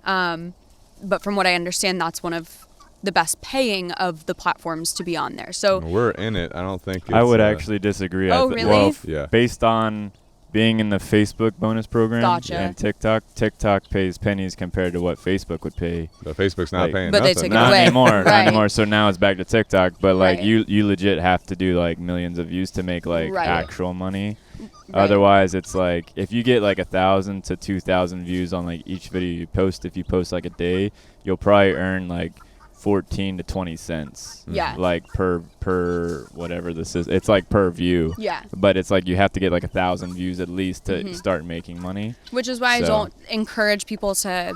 That shouldn't be your Don't goal. bank on it. Yes. Like, oh, I'm gonna get rich. Like once I Yeah. hit the 10K, which is one Yeah. of the requirements, you have to hit 10K followers, and then like something, one of the other guidelines. To have like a certain amount of views in the last like 30 days or Yeah, something. like that. Well, And it's then like you- then once you get in the program, they offer other things like Mhm. if you do live streams on Yeah. TikTok, you can earn like gifts, gifts. and Oh. money and stuff like that. Mhm. Didn't even You know. can do like sponsorship deals, like Yeah. well, brands will contact you, and then you have to like they'll send you the scripts Mhm. about like how to do it and stuff like that. Yep. We've gotten a couple from like some random like dog bed companies. We that, have? Yeah, they like they don't fit our Right. they don't Right. fit our content. Well, that's our They thing. don't and I- fit That's our brand. thing. We don't want to just like work Yeah. with anybody. It's Well, like I it's only respect something you we'll guys for believe in, doing you know? that because there's so many people, like especially in my industry, that want to like promote affiliate marketing and promote like all of these different like ways to make money online. But what they're failing to talk about is like it looks so weird when me as a social media manager, like I just got an email this morning about like a fruit washer. And I'm like, it's something I would actually use like in my everyday life, but it Yeah. would look so weird and like out of place if I Right. posted about that. Right. So I've only ever accepted, I think 3 at this point, and they've all been for things that I genuinely use like every day in my real life. Like I will not accept the like random ones. I accepted the random one time for like this really cool lamp, like for a desk, and like I just don't feel right like Right. you can kind of like see through it Yeah, at some point where it's like, absolutely. you're just doing this Yeah. to get paid. And it's like, I'll tell you the other I thing don't know, I hate kinda is like cringy. when podcasts, for example, start out and they have 10 minutes of like, and this sponsor and that sponsor. I'm like, holy shit, come Right. on, I'll skip through all of that. yeah. But they You still know? get paid because you technically played it through. Really? Yeah. That's Unless they're interesting. like on the affiliate Yeah. side of it. Yeah, Like yeah, if yeah. they're doing the Oh, ones. I got what you're saying. If they're just paid per yeah. play. Which would probably, or a commission, which is probably why Yeah. they would accept every brand deal, which is why they have 10 freaking minutes of ads. I just hate that. because Right. It's like, they're to me, throwing it's the- like not the Yeah. purpose You're of the selling out, kind right. of. Exactly. Mhm. Exactly. But Anyway, it kind of goes back to that like unfortunate thing that like a lot of people that do stuff like this do it because they're they trying want to. to. Yeah, they're trying to make the money. Right. Yeah. So like when Yeah. they get those things, it's kind of like Yeah. kind of cringy to accept it, but I should because Yeah. it's gonna allow me to keep doing this. Right. Which is why like I get them all the time through Spotify, and it's for like. One of them was like a team meeting like platform. I don't have a team. It's just me. So like it would be weird for me to like promote something like that because Yeah. I don't use that. Like Right. that's why the only one that I do is the actual Anchor ad where Right. it Because that's what you actually use. Yes, Yeah. like I And it's brought genuinely- value to you. yeah. Yeah. And it's so easy to use. Like literally I had no idea what I was doing when I started a podcast. Yeah, I literally yeah. recorded and hit publish and was like, I did it, I guess. Like I didn't even tell anyone, like just kind of started. But yeah, like I will only do things that truly fit in. Like the only other one I've ever accepted is, have you heard of Rocketbook? Mm-mm. When they first came out, they were notebooks that you could put in the microwave and it would What the heck? erase. What? Yeah, the heat Really? from it. Yeah, it What was the sick. They heck? were on Shark Tank. What? So I started using them like because I just thought it was cool. Yeah, Then yeah. they came out with a newer version of it where you can literally just wipe it away. Like you can use like pens and like just wipe it away, like whatever the Holy material of the paper is. Yeah. And I genuinely use that thing every single day. And I Dang. started making content about it organically. Oh, and they yeah. reached out to me and they were like, do you want us to send you a couple? Like, what Yeah. are your rates for a couple videos? And then I basically just sold them the licensing to the videos that I had made. Oh, nice. So, yeah, kind of fit for That's both cool. of us. Like, I Yeah. didn't have to do anything extra. I was Yeah. making it organically. And I think that was why that content, I don't want to say worked so well because Mm-hmm. I don't know what the percentage is of people that bought a Rocketbook because of me. But, Yeah. like, it fit because I was just organically talking about Right. it. I It wasn't was something that you found value in. Yes. You wanted to share it. like there was no script involved. Right. There was nothing that they told me I had to do in that content. Yeah. I think that's the way it should be done. Yeah. You know? It's the most valuable when well, not even valuable. It's, Yeah. again, organic. Like it doesn't look like you're just doing anything for money. Yeah. Yeah. Absolutely. Going back to TikTok, so the TikTok does have the bonus program, which Facebook and Instagram don't have anymore. Yep. I think YouTube's probably the king of that. If I was to say like paying their content creators, but anyway, so like, what is the benefit to a small business of TikTok? So TikTok is going to be, so kind of going back to that like pyramid of the different like phases that people can be in when they learn about your business. It's definitely the most beneficial for that awareness phase. It's the most beneficial to getting people who are finding out about your business for the first time. Because TikTok, it's not necessarily location based. Like I could be watching a small business owner in California package their orders. Oh.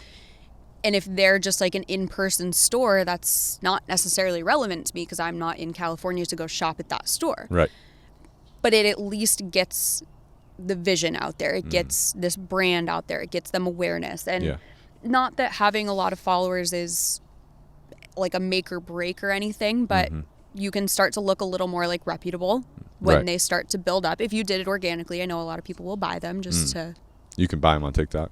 That's not Yeah. advised though, right? It's not no, good. no, Yeah. no, no. Don't ever, literally, anybody listening, do not ever purchase a follower. Do not buy engagement. And it sucks because like we've kind of, as a society, just been like, oh, they have more followers. They must be It builds reputation for you. It makes you Yes. seem like you know what you're talking about. right. And it's kind of like with the Meta Verified right now. Like anybody can pay for that blue check mark right now. So it kind of takes the value of it away. Right. Like why is somebody who doesn't have people making fake accounts of them, Yeah. who's just kind of like this personal brand posting their content, like Right. they want to be verified because it quote unquote looks cool when really anybody could pay $14.99 a month Right. now. Like it kind of takes the notoriety away from it. I hate it. Yeah. I hate that you can pay for it now. It's Well, is TikTok like a educational thing, or is it should be more of like an entertainment type of content? Yeah. So I think it's definitely both.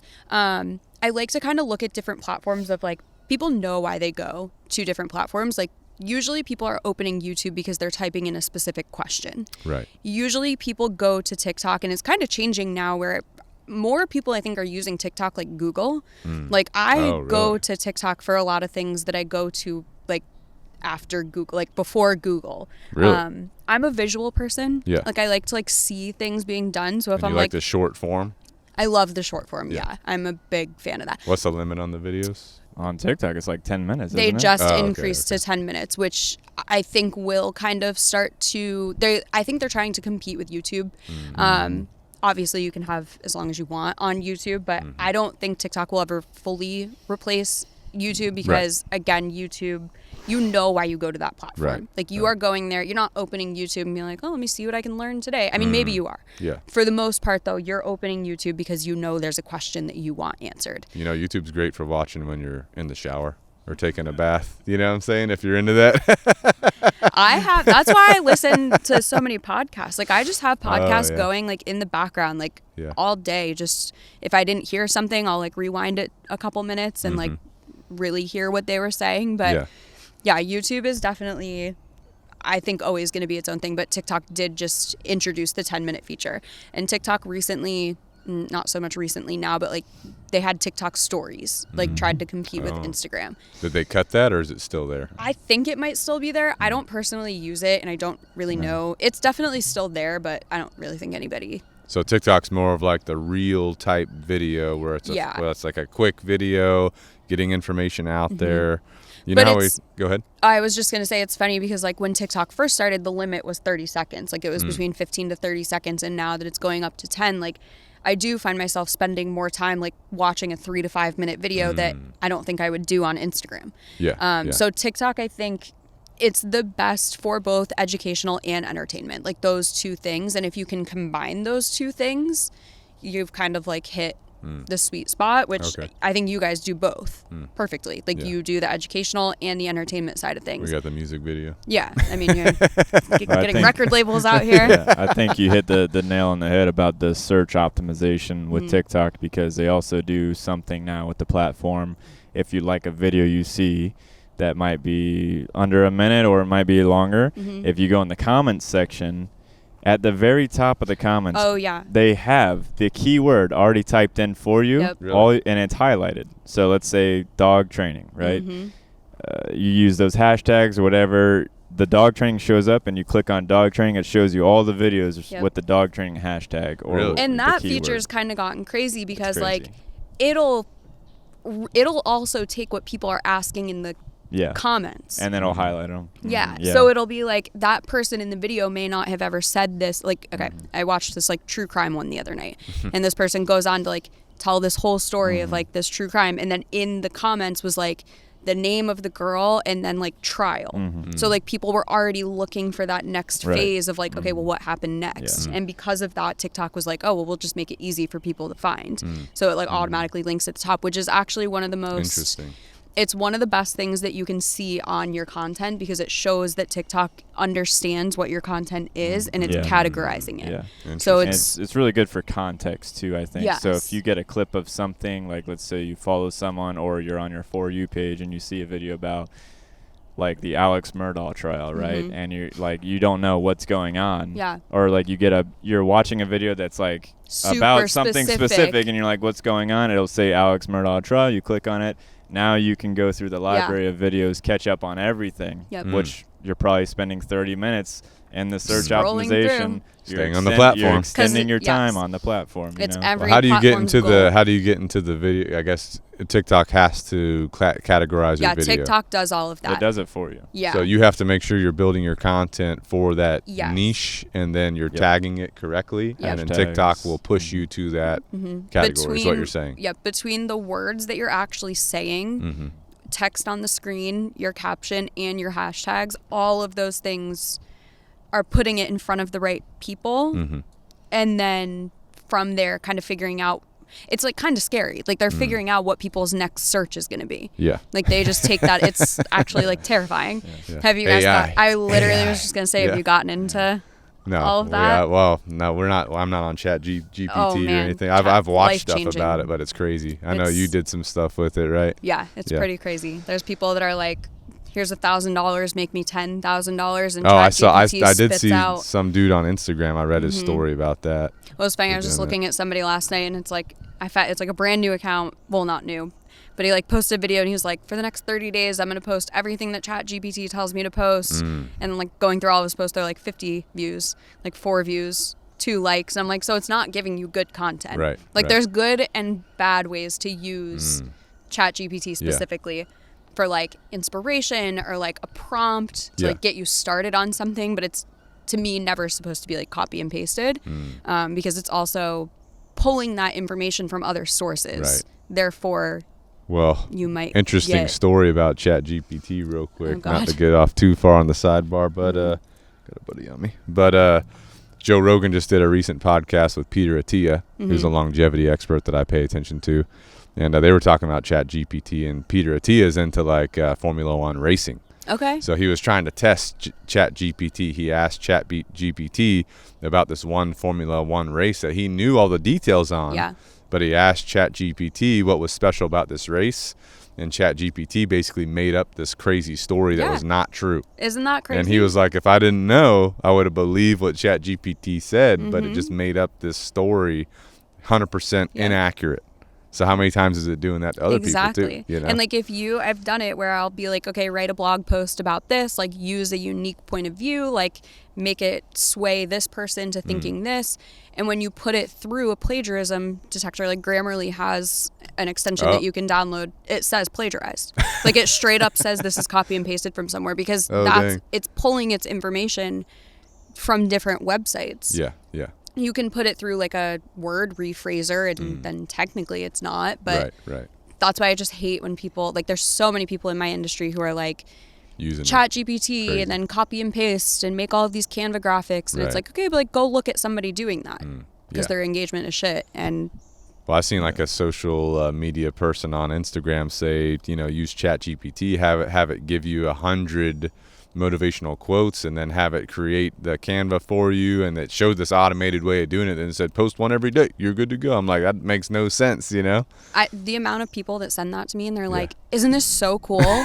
And I'm like, literally go look at anybody's profile who is posting that type of content. I guarantee they get 5 likes. They get no reach, because it's not, I always say low effort equals low engagement. If you're just copy and pasting this motivational quote, putting it in a Canva template, which if that's the extent of your ability to create content, there's nothing wrong with that, because it's genuinely coming from you. But if you're looking at this as just a way to like, oh, I get to take my hands off and step away, again, social is in the word social media. Like you want to be giving your unique opinion on things. It's not always about the copy and paste, which is why I always promote it in a way of it assists you, not takes your job. Like it's there to help you. Like if you maybe have writer's block and don't know how to start a caption, put a prompt in there and ask, but then put it in your own words. Well, I like how you said low effort equals low, what'd you say, low effort? Engagement. Low engagement. Like that's to me the same thing with like selecting a cheaper version of something. But expecting a high quality. It's like you're, quality over quantity. You know what I'm saying? It is quality over quantity for sure. Right. Yeah. And so that's why a social media manager, if you're trying to hire one, you don't want to go with someone that's charging you, super cheap rates. You want to charge someone that's charging you fair rates or quality rates. Same thing with the dog trainer, any service. Right. You know what I'm saying? Because what it comes down to that is like and I know plenty of people who do this, they are just I did it when I first started, because I didn't know how to price something like that. And even like with what I do, there is no, and what you do, there is no average price for that. Like, yes, there might be like a market average, but at the end of the day, you could have told me your service was $10,000 and I still would have been like, take my dog help, like please, because I just liked you and like your business. So it's all about that too. But I definitely always say like, if you're looking at content as how can I put the least amount of effort into this, you're going to get the least amount in return. And that doesn't mean you have to be filming an 8-hour long music video for every post that you're making, Right. but even just taking the 30 Yeah. minutes to like sit down and be like, okay, this is my opinion on this topic. Mm-hmm. Here are my bullet points. I'm just going to record myself saying it. That's going to be better than that random motivational quote Canva graphic. Right. Because it's not benefiting anybody. Right. Because a lot of people will listen to the gurus and the marketing experts that are like, you have to be posting 7 days a week. And that's when it comes down to the quantity over quality. I see what you're saying. When really you don't need to be posting every day, ever, like in any situation. It's helpful if you do, but if you're sacrificing your quality for that. Right. Again, It's as a not- small business owner, as a one-person gig, it's time.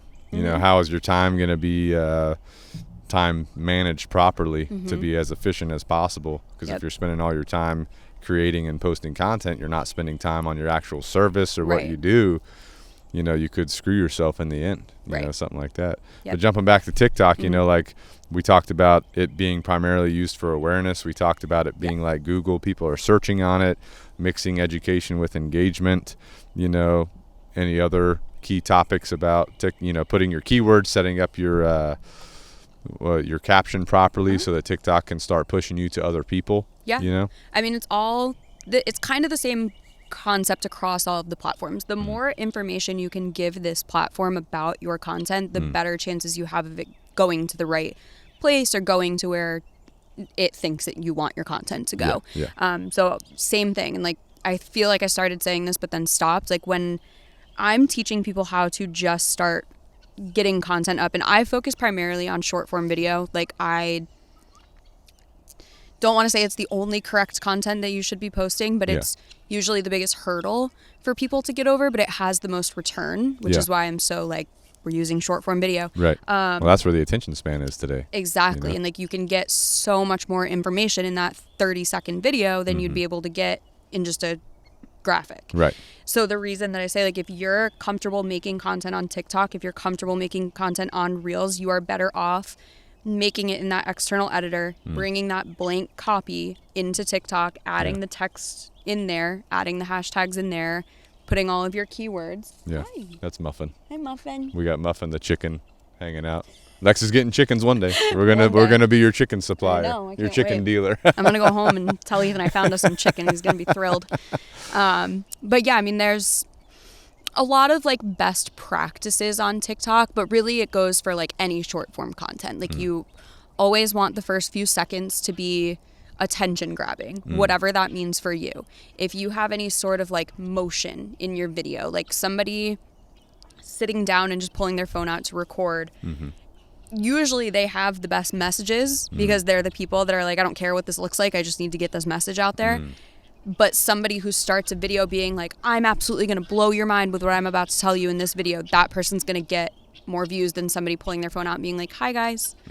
Like it's just about capturing that attention and letting people know, you know, you are talking to them. Yeah. And like kind of calling out your target audience. Like I'll do a lot of the time, like in hooks, like if you are a small business owner who wants to post consistently on social media, this video is for you. Oh yeah. So any sort of like, they're called hooks, like kind of drawing people in. Yeah. Anything that you can do to make that part stronger, and there's a lot of ways you can do that. All right, so we had to take another quick break because the guineas came upon us. But, you know, so TikTok, we're talking about TikTok content and, you know, how small businesses can use it for awareness. They can use it like Google to be searched. They can use it for education and entertainment, you know what I'm saying? But putting it all together, you were talking about setting the hook. Yeah. And one of the things I heard you talk about on one of your recent podcasts is, you know, how people start videos are like, hey, everybody, hey, everyone. You're like, don't do that. Talk to specifically favorite your thing to tell listener. people not to do. Like, stop starting your video with, hey, guys. Yeah. So the reason that I say that is because when somebody right now listening to this podcast doesn't have it on a loudspeaker with 30 of their friends around, or maybe Right. they do, and if you do, that's awesome. But like, for the most part, that person has headphones in, they're by themselves. They want to feel like you are talking to them. It's the same thing with your content. Like if you're starting a video with, first of all, the like 3-second pause before you start saying anything, and then, hey guys, like somebody's already gone. They've Yeah. already scrolled past that. I mean, 3 seconds is like, that's what the social media platforms Yeah. will literally rate you like 3 second. Yep. What do they call it? 3 seconds. It's their retention Right. rate. Retention. Right. Like if you can keep somebody past that 3-second mark, they're more likely to take an action Right. on that video. But yeah, I say it all the time because first of all, a lot of people need to treat TikTok like it's FaceTime. Like they need to get on there and speak like they are speaking to a friend through their phone. When you start getting on TikTok or anywhere and start making videos where you are treating your audience like an audience, you're making people feel like you're just another number. And like in your content, if you can be like, you are doing this, you and I will do this together, you might be making this mistake, rather than, hey guys, today we're going to talk about so-and-so. Like, it's just so much more personal. Right. And that's kind of what you want to aim for. So yes, don't start your video with, hey guys. If it's a really big habit to get out of, I still do it sometimes, but it's going to feel and sound so awkward at first, but just go right into whatever you need to talk about. Like, no intro. You don't need to introduce yourself at all. If somebody wants to learn who you are, they'll go to your profile, and you should have a pinned post on there explaining who you are, so it's always available to people. On TikTok, Instagram, pin it. I recommend, like like that. anywhere that you can keep that readily available for people. Yeah. But like every video doesn't need to be, hi, I'm Chad, I own Canine Revolution, I'm a dog trainer. Like, they can kind of gather that, you know? Yeah. Or like if they need to know that, they can go somewhere else. Like if you're starting your video with, hey guys, today I'm going to show you one of my favorite ways to train a dog to do this. Instead, start it with like, today we're teaching this dog how to do this. So much more like attention grabbing. Right. Just taking out those 2 little words. Yeah. Yeah. Or like, happy Makes total Monday. sense. Yeah. Happy Monday, everybody. Like, it's great, but like we all know it's Monday. Right. Like, you don't have to reiterate it. So yeah, it's definitely about those first few seconds for sure. That makes total sense. And I think just building a habit of getting out of saying, hey guys, hey everybody, whatever, that'll help you, connect more to your community or your audience if you're a creator or a small business owner or something. And then they relate more to you, and then they know you, like you, trust you, and then it all comes back to that trust. Right. Go from there. So any other takeaways for TikTok before we proceed on to YouTube? I could talk about TikTok forever, but real quick, the TikTok ban. Let's hear your rant. Okay. Ready, go. Okay. People need to care about this because it's not just about TikTok. I won't get too into that part of it, but basically TikTok want to take it away because supposedly they're data mining. Supposedly they're keeping all of our data, and the Chinese government has access to it whenever they want, which, like I said before, the average person I don't think really needs to be concerned about that. I don't think the Chinese government is pulling up TikTok and being like, what can we learn about Chad and Charleston? Right. You're not. They're doing that anyway. They are, and so are American companies. Right. If you want to know more about it, I highly recommend you read the bill. It's S686. You can find it right on congress.gov. Like, read through it because it's scary. And to me, TikTok, we're never as a society ever going to be the same after this. Like, creator economy and just having access to an uncensored platform like that, we are never going to go back from that. And obviously I feel like this sounds like a little conspiracy theorist, but like I think that's kind of the main scare here. Like, if you search certain news topics in TikTok, you will get a very different result than if you type it in on Google. On TikTok, you're going to get the people who are on the ground, like firsthand recording the train derailments. But when you go to Google, you're only going to hear about like the 1 or 2 that have happened in the last week. Right. Go to TikTok and you see 50 videos of people witnessing them all around. So it's just a very different, it's uncensored, unlike Facebook or Instagram. Yeah.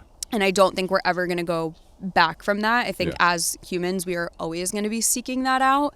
So I have a whole podcast episode about the TikTok ban coming, but. Well, the thing that, my perspective, and we talked a little bit before we started recording, is, people are saying that China or whoever is going to get all your information off of TikTok. And I'm like, dude, if you have a cell phone, because these things are glued to us these days, they have all of your information. They have your card on there. They have facial recognition. Facial recognition. Unlocks your phone. They save your passwords to everything. Yep. So if someone really wants something from you, they can just hack into your phone, into the network that your stuff's stored on, and they got it. So TikTok, to me, least right. It's of not the really concerns. going to be. It's not really going to be any different than that. Like, if you actually read through the terms and conditions of these apps that you're downloading, like this was like so long ago, but like Apple's terms and conditions literally used to have a clause in there that said, you cannot use iTunes to make a bomb. Like, literally, that used to be in their terms and conditions. And everybody was like, what? But, like... There's a reason why that's... There's a reason why that's there. And, like, so, like, the Twitter app on your phone, for example, when you download that, you're giving it permission to access your user behavior across every other app on your phone. Walmart, with self-checkout, now has facial recognition with those cameras, and they'll sell that data to police departments, and then they'll come to your home if they catch you stealing from the self-checkout. Dang. It's crazy. Well, the other thing you said about this ban is that it's not just TikTok. It's going to affect, what is it going to affect? What can you go into that real quick? Yeah. So if you read through this bill, it actually never says TikTok. The word TikTok, the name ByteDance, like the owner company, is not in that bill anywhere. What it applies to is any form of the internet, either an app, a software, a hardware, AI, phones, like telephones, cell phone towers, like... It applies to anything that has more than 1 million monthly users. So, like, I don't know if you guys have seen, but TikTok's parent company just came out with a new platform called Lemon 8. And everybody's like, oh, we got to get on there. It's the new platform. But that will fall under this bill if it's passed. So will literally Twitter. Like, because the bill says it's foreign adversaries, which is subject to change at any time. So going into it, they have certain ones listed out, like China, Russia. If anything is made in those places that we're using, they automatically have access to all of that information. But the kind of like plot hole or whatever it's called is that term can change. So basically it can then go on to be applied to your Ring doorbells, because that's technically sharing content across the internet when you're opening the app on your phone to let somebody into your house. Right. So they can now go into that. The one that I not like to say, but parents who use baby monitors, if you're checking that app on your phone through the internet, they then will have that access. So when people are like, yeah, pass the TikTok ban, like pass the bill, it's not just about TikTok, and it's scary how many people think it is. Right.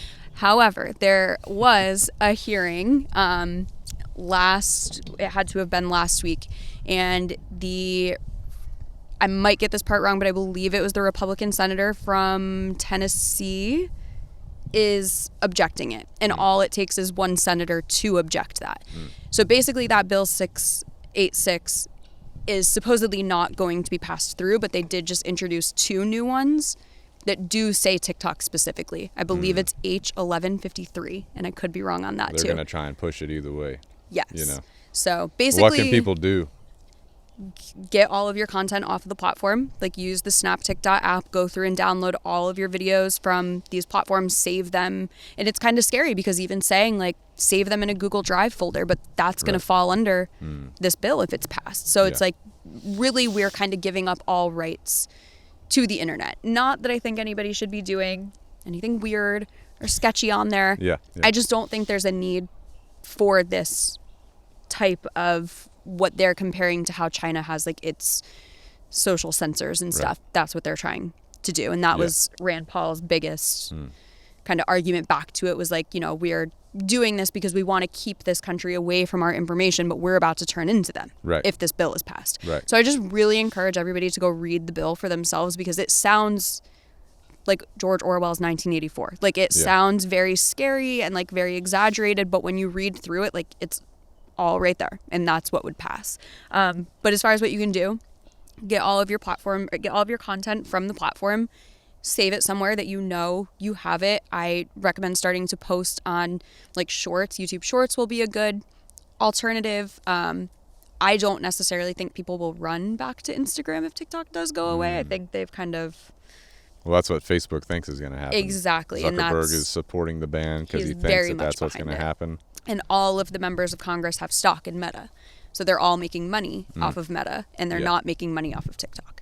So Interesting how it all works together, it's right? pretty crazy when you really look into it. And it's but like, I just see so many people that are like, oh, I've always had, you know, bad feelings towards TikTok. I hate that app. And it's like, it's not even about that. But like, the CEO, Shou Chu, is like taking the brunt of it right now. Yeah. Like, it was just aimed at him so there could be a face to it, which is super unfortunate, but I think he did a great job of carrying himself in that conversation. And it's also scary. Like, if you watch some of that hearing, like, the people on Congress don't understand how the internet works. And that's what's scary is like, you know, they're like, oh, are they tracking your eye dilation? And he's like, no, we're just looking at where your eyes are to like put a filter on you. And they're like, well, why? And it's like, I get it. Like, does an app need to have facial recognition? No, but it's fun. Everything does anyway. Exactly. Your phone does anyway. Exactly. You know? So Well, they're pretty much the same thing that is happening with the CEO of TikTok already happened to Mark Zuckerberg, kind of sort of like with the same questions where Congress, these old people in Congress, these boomers have no clue about the Facebook they generation. just hear like they're literally like an average American who just surfs the web and reads things and are like, that has to be true, or like they just take random information and like think it's true. Like there was one question from a senator who asked them, so TikTok does it connects to my Wi-Fi, right? And it's like, bro, think about how many, and he's like, it gathers information off the Wi-Fi, and he's like freaking out about it. I'm like, literally every device in your house, anything connects to the Wi-Fi can do the same thing that this one app they're accusing of, you know? So it's like, they're really like nitpicking, like it's about how to ask the it. questions, and they don't understand it. They don't understand anything about technology. Right. And which is just it's scary because I don't mean to sound like somebody who's just like, oh, boomers suck, like this older generation, like, but it does come down to the fact that like they do not understand how this is working, and not even that I'm an expert on technology or how any of that works, or anybody really, but like just hearing the questions that they're asking was like alarming. Like that they don't get it. Right. So it's it is weird. Like how do they not have like a more, with like them being in a higher position? You would think they would have people who are able feed to them real give them information. accurate information, or they're just like blatantly ignoring it. Like it literally sounds like they go through Facebook and Reddit and just like literally just take things. The They're like, Facebook this ads. They has love to be Reddit. true. Those individuals love. People love Reddit. I love Reddit too, though. I will I say. mean, it is good, but you have a lot of people who on there, or it can be any social media platform where you're reading through the comments, they act like they know what they're talking about. They speak in paragraphs. They're just some random Joe Schmo who, like, they're just giving their own opinion on it, you know, and you can't take it for fact, you know. Well, and like a lot of the Congress people were like, well, when I get on there, I just see all of these like underage girls dancing. And so anybody who uses TikTok knows you get shown content that you interact with. So it's like you're outing yourself right now. Like you're the one, like it's, and like whether he's being serious or not, like I think he kind of just said that as like an emphasis point. I don't necessarily think he's doing that, but like you sound really stupid to people who know how that app works, because we know if I go on right now and search dog training and just like 30 videos in a row, I'm going to get dog training videos for the next week on my For You page. If you're getting a bunch of videos of weird dancing children, like it's because you're liking the videos of dancing children. Or you don't even have to like them. You just have to spend time watching. You just open it. You just click it. Yep. Boom, and it applies to not just TikTok. It applies everywhere. to YouTube. I don't know so much about Facebook and Instagram. Any platform. But the time you spend with it on your screen it also is just as much as actually clicking on it. If you like it, it'll obviously be pushed a little bit more, but exactly like you said, just having that video on your screen shows them that you're watching it. And I always think about that, because there's stuff that I'll watch and be like, this should not be on the internet. Like, this kid's so young. And I'm like, great, now TikTok thinks I just watched that like for fun, when really I was just like mesmerized that somebody would post this. Well, I think for the listener, for the small business owner, for the social media creator, for the social media user, I think TikTok getting banned is going to like hurt people. 100%. It's going to piss off the general public. Right. And you know, again, they're collecting the info anyway, if that's your main concern. Right. And not to sound again like that, you know, fuck this older generation kind of person. Like, I swear I'm not like that. I think that like this is the first time that this many people in this country have been able to have a successful small business. Right. Like, I don't remember what the exact number was. Like, I know there's 150 million people on TikTok or businesses on TikTok. So it's like the world has never seen this many creators / businesses making money like that. And I think that kind of scares them a little bit, because it's a lot of transactions that don't, because that's the other thing that bill will affect is Shopify, Etsy, like anything that you are collecting money from somebody that in turn sends them either content or a service. Like, the bill affects a lot, and it's scary. And to me, it has a lot to do with the fact that this many people have never, one, had access to information this quickly and this in depth. Yeah. And also that they're running a successful business that they might not be able to do in real life because you're limited to foot traffic. Whereas now you can have a completely online based business. Right. And I think that just hasn't always been the norm. And I think a lot of people are scared of that change. But yeah, if TikTok goes away, I mean, I know a lot of my friends only manage TikTok for their clients. Really? Which would completely eliminate their entire business. Yeah. So it's scary for sure for a lot of different people. And I think it's going to be okay. I'm not going to lie. Last week I was like, damn, it is looking like they're probably going to shut that down. After Rand Paul said, no, I don't want this to pass, I have a little bit more faith that it's not going anywhere. But I think we need senators that are not 70 and correct. older. Courses. That's a whole We nother need more topic. young bucks to Right. step That's up. a whole other Well, topic. Getting did into the you political see the scene. 10,000 kids that were marching in Nashville after the shooting? Like, it's just crazy that, and of course you didn't see it because they don't want you to see They that. don't want you to see Like, it. but They don't like there's- things they can't control. There were 10,000 elementary aged kids. Like, just the fact that they care that much, or like are that invested in, like, hey, something's wrong here. Right. Like, it shouldn't take 10,000 elementary school kids to do that in Right. order for a message to be made. Right. But I love, like, I was one of those people until probably I was 22, 23, where my vote doesn't matter. It doesn't matter. I'm only one person. I don't care. This doesn't bother me. Yeah. Now that I'm like, oh my God, this literally affects every aspect of our lives. Yeah. And like, it just was never, I would always be like, oh, I'm not getting into politics. Yeah. But it's not Yeah. even about that anymore. Right. It's just about Yeah. the overall happenings. Yeah.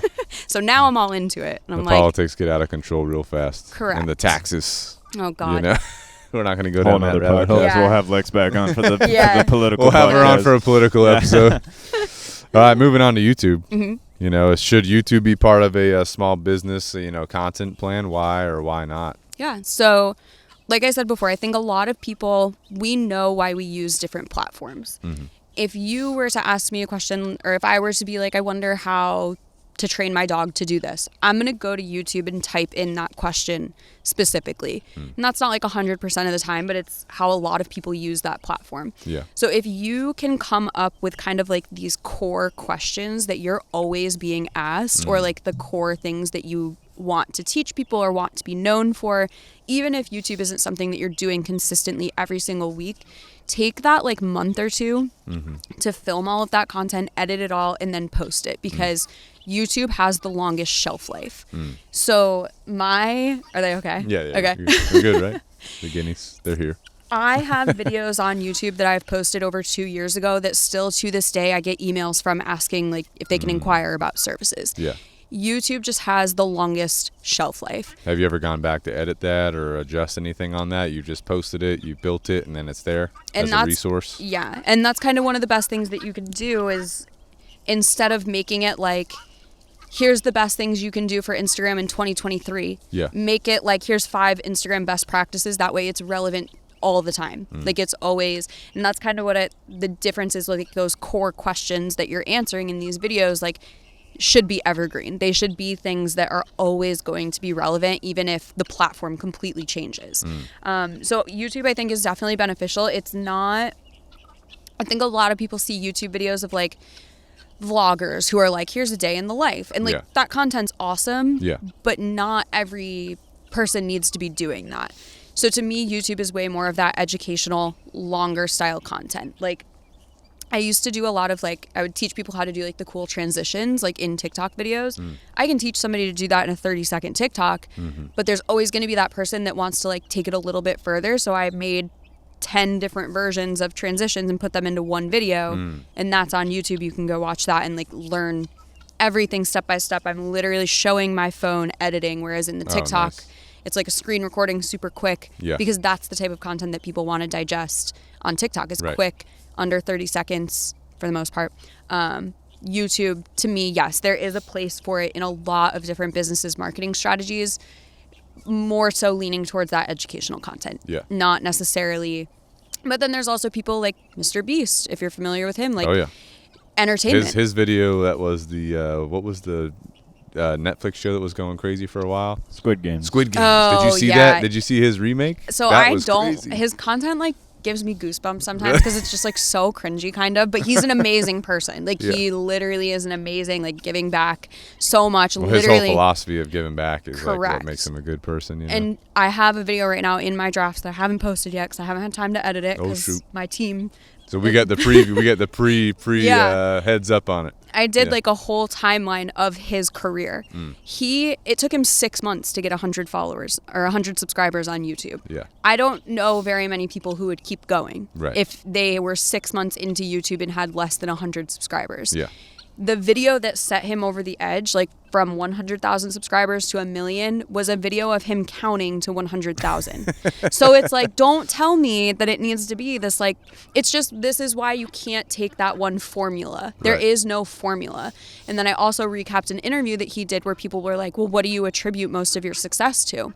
And he said one of them was giving back, like giving back to your community, being actively involved in your community. Yeah. And he does an amazing job of that. Personally, I just find his content a little cringy. I don't like when people talk like car salesmen, like it stresses me out. But there's a reason he's the number one biggest YouTuber in the world. Yeah. So again, like it doesn't always need to be such a science. It really can just kind of be whatever your vibe is, like whatever you want it to be. Mr. Beast's first videos were about him playing games. Like it was about him like streaming what he was playing on PlayStation. Yeah. And then obviously he built up that following, and he said like with his first 100K, he gave back 50% of it and used the other 50% to grow his business, which is kind of like best case scenario. Right. But yeah, definitely I think YouTube has a place in every strategy. I think for the most part, most people will find use of it more on the educational side.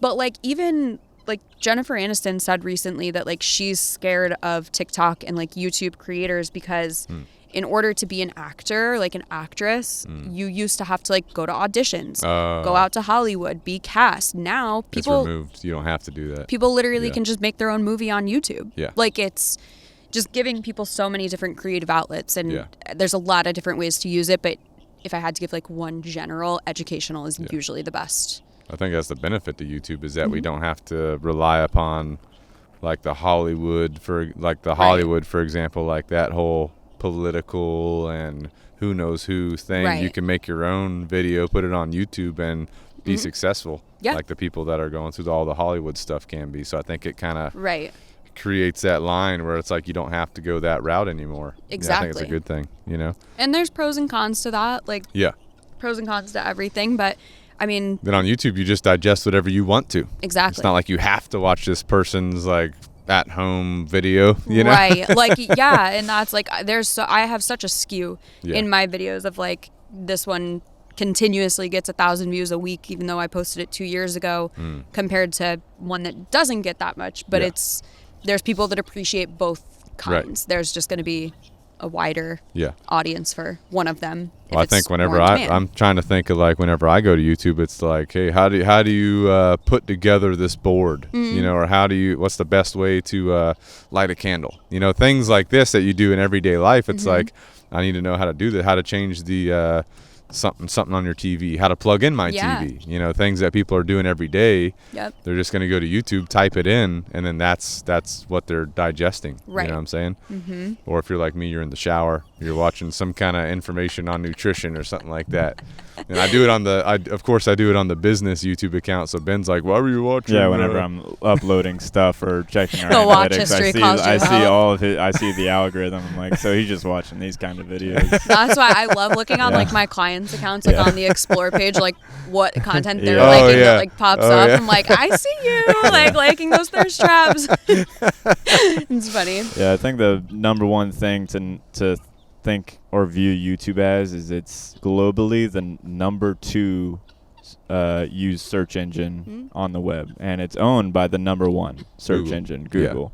So, you know, it's pretty much how to is like, or, you know, entertainment is one side, but most of people are going to it for a reason, you know, or they even search on Google, and Google is going to give pop you up links YouTube, to those videos, you know, so. Yeah, and Google started showing TikToks in that way recently, which is like kind of huge. Yeah. It's kind of crazy. I'm surprised they even did it. I'm surprised they're doing that too. That's pulling them off of YouTube. Yeah. That is surprising. That's why I think like I understand why people are saying like TikTok is trying to become or like leaning more towards that long form, maybe to replace YouTube. I don't think it will. No. But I yeah. understand what they're saying with like that longer form. Yeah. I just think there's such a difference between the vertical and horizontal video. Like even just right. like when you're being educational, it's so much easier to do horizontal and like leave this space in your shot to like add the text on the screen and animations and stuff. With vertical, it's hard. It's hard. Squeeze it all in there. You know? So and like thinking like where the buttons are. Yeah. So I just think there's certain things that horizontal video will never be taken away. And like a lot of artists, like wedding videographers and stuff, they're not sending you a vertical video. It's horizontal. So I think it always is going to have what it's best for. YouTube could also lead to good leads for businesses too, because for example, for me, I was trying to figure out how to build a French drain system for my house, which sounds crazy. Anyway, I was watching it in the shower. And so I found this YouTube channel called French Drain Man, and all their videos just related to me. So I'm watching all of his videos trying to figure out how to build a French drain. And then turns out he sells French drain products, so I bought them from him. Perfect. And he's like in Minnesota or some bullshit, you know what I'm saying? Yep. It is funny because like I looked at his channel whenever Chad was French Drain Man? Like, you watched it too? He has like 23,000 subscribers. That's and crazy. it's like you'll find these small niches on YouTube of these business people who do the how-tos. Well, he's making a lot of sales though and with these these products. Yeah, all these random channels, they'll have like 50K, 100. I'm like, okay, so there's an audience for there's an audience for something. And that's like I don't even have 1,000 subscribers on YouTube, and I get leads every week from a video that I posted 2 years ago. Like it's just the longest shelf life. And I think there's people that probably have just YouTube and like a website, and that might be all that they do. But yeah, definitely, like, have you ever seen the guy on there? I don't remember what his handle is, but he makes videos for people who didn't have dads to like teach them things. I think I've seen like a preview how to like of this guy. fix something or like how to like clean your dryer vent or like change a good tire. idea. It's Good amazing. Idea. He's and probably like getting a lot of views and his big video, community. he gets millions of views, and his videos are so like he just like throws a camera up and starts recording. It's not like a script or like perfect lighting or anything, and it's stuff like that where it's just like he saw a demand for that and went with it. So that's what people need. You know, there's just no proper formula that's gonna work and copy and paste for everybody, and you find people on there who immediately speak to you and have enough content to convince you that they know what they're talking about and you should buy from them. Yeah, absolutely. Well, definitely a good part to have in the small business plan then, small business content plan. Yep. All right, so we covered I think what I call the main four: Facebook, Instagram, TikTok, YouTube. Would you say that are those your main hitters with most people? Yep. What about LinkedIn? I've heard people talk about LinkedIn before. I've never been on it like in a serious capacity, but I've heard some content creators, hey, you need to be on LinkedIn. What do you think? So I have heard the same thing. I know people who who do what I do, and they get all of their leads from LinkedIn. Really? I don't even have a LinkedIn profile. I feel like it just seems to me like that's not how you do that. I mean, well, you can like now post content on LinkedIn, which is what I know a lot of people are doing. And from what I understand, the people that I know that are using LinkedIn and like following up with these leads and stuff, like they are serious inquiries because they're people using it like very seriously. They're not just like scrolling Instagram and be like, oh, I might need something from this girl. Like they're on LinkedIn looking for your job title. So I get how it can be super beneficial. When it first came out, I was like, I'm not a professional. I don't need this. And then like as time went on, like I just never had like a job or like anything that made me feel like I needed to have a presence on there. Now I just feel like I've missed it. Like I'm not about to join LinkedIn and have 2 connections and people are like, what? So I just felt like I missed the boat on that one. So I don't have any like firsthand experience with it, but I do know a lot of people who do. So some people are getting success from it. Yeah. Like I've never talked to anybody who said like, oh, I regret being on there. Maybe they're just not saying that out loud, but like for the most part, if anybody I've ever talked to about LinkedIn likes being on it. I just feel like it's one of those things where if you're not like super established, like have all of the connections, have your entire resume uploaded into there, you're kind of just like have it to have it. And to me, I'd rather send somebody to my Instagram page than to my LinkedIn profile. Right, exactly. So I see the benefits of it. Yeah. I just have never fully utilized it, so I don't know firsthand what they are. Yeah. What about Google My Business? Because Google has like a My Business. I don't know if you have one for your business, but So I don't have one for my business because I don't have a physical location. Right.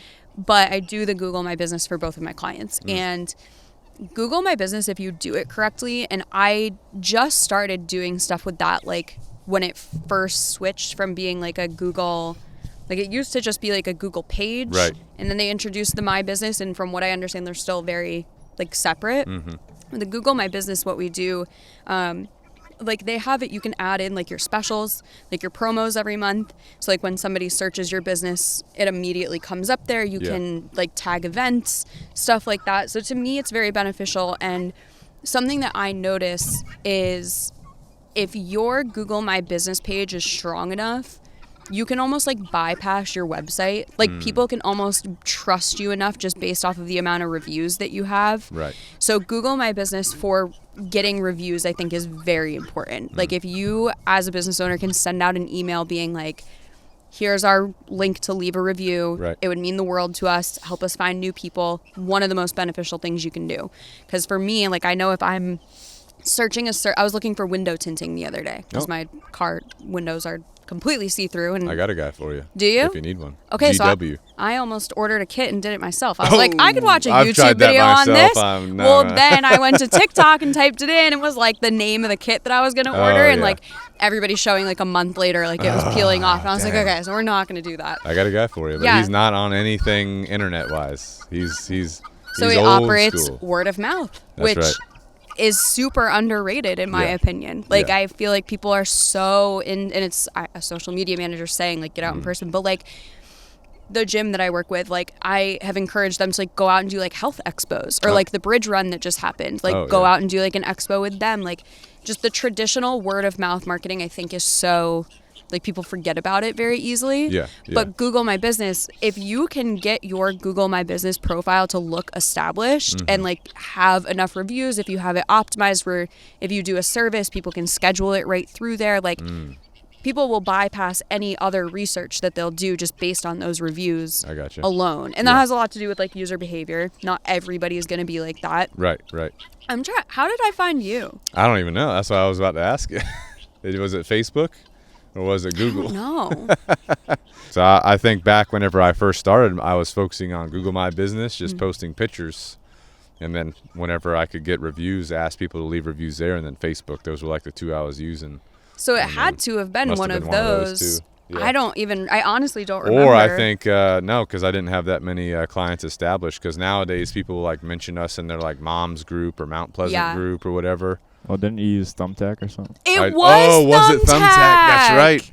That's right. Oh Thumbtack was working for me for a while. Is that even a thing anymore? I don't know. I think they like merged. They with changed Angie's their whole List structure. Or something. They pissed me off. I was like, really? I'm done with you fuckers. That's so funny. It was 100% Thumbtack. That's right. Definitely. How did I even know that what was Thumbtack good back was? in the day. I think it would pop up on Google. Probably. They were pushing it hard. That's so funny. But yeah, I mean, Thumbtack whatever it definitely worked was, back then. you had enough to convince me that it was a good option, which I think is like what happens with Google My Business. Like if you can get enough, and obviously you want them to be honest. You don't want to like be bribing people to leave you 5-star reviews if that wasn't their experience. But if there's enough on that Google My Business page where you can convince somebody you're worthy, like with the amount of, reviews that you have, if you have it set up where they can book right through there or call or get directions or go to your website, you can bypass having that social media presence or the website. Obviously they'll help, but Google My Business I think is huge, that especially if you're local, like if you work with people locally. I'm not super versed or familiar with it for like product based businesses. Yeah, to me it's like more of a local thing. Yeah, and it's more sense. Right. And it's for, I would say, services or at least like brick and mortar, like that you can like physically go into. Right. Because even like you, I don't think you have like your home address listed on there. It's, right. So it's a neutral address. You know, it just says this area. Right. You know. But it's still local. Right. To Charleston. So it's. You can set your location on there and post pictures and stuff, and you can like make a little post, a little caption, which I used to do. I don't do that anymore. Yeah. We focus on the reviews though, and I hate business, this is just one of my pet peeves, but I hate businesses that like send you an automated leave us a review. I'm like, You know, me, I'm more of like a relational type person. For sure. So if, you know, I've worked with the business and they ask me, I'm like, hell yeah, mother, you know, Yeah. I'm definitely leaving you a review. But if they don't ask me, maybe I won't, maybe I will. Right. As a small business owner, I know how much it's impactful, so I'll just do it anyway. Well, and that's the thing is like even up until like 3 years ago, I don't think I even realized how important it was. Like I used to get the like automated things being I like, hate leave that, us a dude. review, Yeah. blah, blah, blah. And now I get it. Like I Yeah. understand why they do that because a Yeah. lot of people probably won't take that initiative on their Right. own. But Reach out to that person, ask him. Well, I was going to personally. say, even for you, like when you're done training a dog and you're dropping them off, when Yeah. you're doing that drop off, you saying like, if you had a good experience, like leaving a review will help me reach other people. Like that, I think is more effective and beneficial than you just like having some random automated email that Right. goes out. Right. Yeah. Absolutely. But definitely, Google My Business, I think, is underrated Yeah. because it's almost like its own little social media platform. Definitely. I think they were trying to do that at a certain point, you know. Yeah. But you know, you can put reviews on Facebook, or you used to. I don't think that's that valuable. Like I don't even bother. No. And then some businesses would ask me, "Hey, can you review us on Facebook, Google, this place, that And place?" it's I'm so like, "Dude, much. it's too much." Right. So it's like consolidate. I think Google is the Yes. place to put your reviews if you're a local business. Agreed. You know, maybe if you're an online business like Amazon, like we do have reviews on our Amazon products as well, but I think it's a little bit different, you know.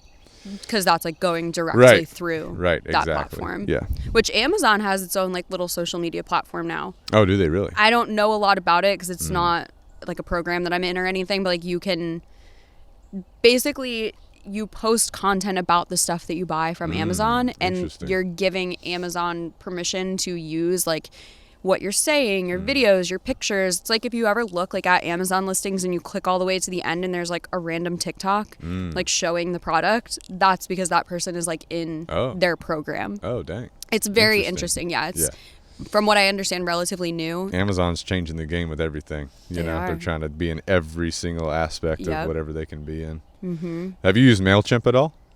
I actually use MailChimp for my own Oh, do you? lead magnets. Yeah, so I like it. What do you use it? How do you use it? So I have a free content calendar that people can download. It's through Google Sheets, so you don't have to pay for anything. It's completely free. Yeah. And what I do is I have that video on YouTube showing how to use the calendar, and then in the description is a link to a MailChimp landing page. Yeah. That when they put their email in, Yeah. they automatically get an email with the link to a free copy of that calendar. Yeah. And then from there, I just kind of like blast out, you know, new things that are coming, like newsletters and stuff like that. I don't heavily use email marketing. It's incredibly beneficial. It's just a lot of time Yeah. that I just don't. You do like a monthly email, or what do you do? I used Randomly? to, yeah. I used to be like, oh, join and you'll get like a newsletter on the 1st every month. But Oh, yeah. then I start thinking, I'm like, well, I don't really read any of them. Right. So why That's do the I issue. expect other people to read them? Right. What I tried to do in the past was like each week kind of like take a trending topic and like make content in that email to send it out. But then I was like, well, why am I not just like posting this on TikTok, you know? Yeah. So like there's definitely email marketing, I think, is one of the most beneficial things. And that's, you know, like, so if TikTok gets taken away, like one of the best things you can do is have that collection of emails. Right. So MailChimp, in my opinion, is amazing. It's super user friendly. Like you need zero experience to like get in there and do like the automations and the journeys and stuff. If you ask other people, I think they'll say that it's kind of like the amateur version of like email marketing almost. Oh, really? Just because like Constant Contact is one that like has a lot more like things that you can integrate with it. And like MailChimp has a lot of those things Right. too. Right. Well, they're also trying to up the game too Yeah. constantly. You know. So there's definitely a lot. I don't think, in my opinion, I love MailChimp. Yeah. I use it, but I think it's just kind of like user bias. So Yeah. like somebody else might like another email platform more, but Right, like MailChimp, you can build like stores right through there. Like you can make a website right through there. Like Yeah. it does a lot. Yeah. So it's definitely beneficial. It's kind of expensive. Yeah. Other than their free plan. We had the free one. We just had to pay for one now. But we basically use it for our monthly newsletter that gives information to our local people. And then we also put like our up-to-date podcast on there, Yeah. a YouTube video, and just like general info. Yep. So And see, I think that's good because you, Yeah. especially when you do like your in-person stuff, like with the dogs and everything. Right, Like you right. probably are putting. yeah, the group classes, we put that schedule on there. Yeah. You know. So I see them posted all the time on Facebook. you still on the Facebook group? Yeah. Podcast is another thing that some Mm-hmm. businesses could incorporate. Maybe they don't. You know, our podcast started as a way to all the questions that constantly are coming in. We started the podcast to like answer those questions. Yep. And then it kind of morphed, and I was like, well, I want to talk about fitness. I want to listen to people talk. I want to do this. So then it kind of like slowly morphed, and then Ben's like, hey, we're kind of getting out of the Canine Revolution realm, so we need to rename the podcast. So then we rebranded to Pack Talk Podcast. So that I was going to say, I thought it used to just be like Canine Revolution Radio. Yeah. But then he's like, hey, we're kind of getting outside, because I'm like, let's talk to this person, let's talk to that Yeah. person. They're like, why am I coming on a dog training podcast, you know? Well, and that's like, again, like that's just a way for you to be showing more of like your personal side, like in your content and in your business, because they're things that you are interested in. And like, you know, when I said like, oh, I'm going on a dog training podcast, like, you know, Ethan's like, what? Like, your dog is horribly behaved. I'm like, I know. But like, just there's so many, because I do the same thing. Like, I have had people on who, you know, are Twitch streamers that like, not necessarily social media, but like they're still connected. I've had just people on from all different like walks of life and like have things to say. So I don't think there needs to be like one type of, you know, guest that you're having on your podcast. I get surprisingly, I get a lot of people that reach out to me that say they found me through the podcast, which I always think is so weird, because I've never just like opened a podcast and like started listening to it randomly. Because I usually listen to podcasts that are made by people that I already know, because I know that I like them. So I think if you are just going into, like, if somebody has nothing else online, a podcast is not going to be the best place to spend your time.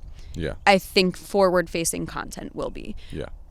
10 years ago, when podcasts like first were really becoming a thing, it was, I think, a little bit more possible because there wasn't as many people. Now everyone has one. Right. You know, there's so many of them out there. But I have like done searches like, oh, let me listen to something dog training. I'll search that, and then some random podcast will pop up. And I have subscribed to a couple doing that kind of thing. But I do have my routine podcast that I listen to, like Jocko podcast, like Joe Rogan. I'll listen to randomly from him, your podcast, and then Peter T. Like these kind of podcasts. He's like my main podcast. You know what I'm saying? But outside of then, I like listening to our podcast so I can kind of debrief myself. Do you listen back to your own episodes? I do listen to every one God, that we post, because I'm just like, okay, how did that go? Did it sound right? Oh, that's so I'm like, funny. Ben, you made me too quiet in that episode. He's like, you were talking too loud. That's so funny. Something like that. You know, I don't go back and watch my own videos. I don't go back and listen to my own episodes because I edit it all. So by the time I'm done, I'm like, I've heard my voice for 6 hours today. Like I cannot anymore. I'm like very thankful for people that listen to mine. But by the time, you know, I've heard my own voice for that long, I'm like, okay, we're done here. No, that's the way he is too. He'll be like, you're probably so sick of I know what it's about. He'll post it. I'll be like, dude, that was so good. He'll be like, I listened to it 1,000 times. I'm like desensitized to it, you know? I go in and fast forward though. Like I'll open my own episode and like slide it and like let it play the last like minute so that it gets that play, because I think I'm deserving of that. But I think everybody's deserving of that. Like go listen to your own episode. I just like support yourself. By the time it gets like actually published, I've listened to that episode like 3 times. So I'm like, I can't anymore. I'll do a fast skim just to make sure everything is still there. Like there was no weird glitch or some kind of bug that happened or whatever. I don't.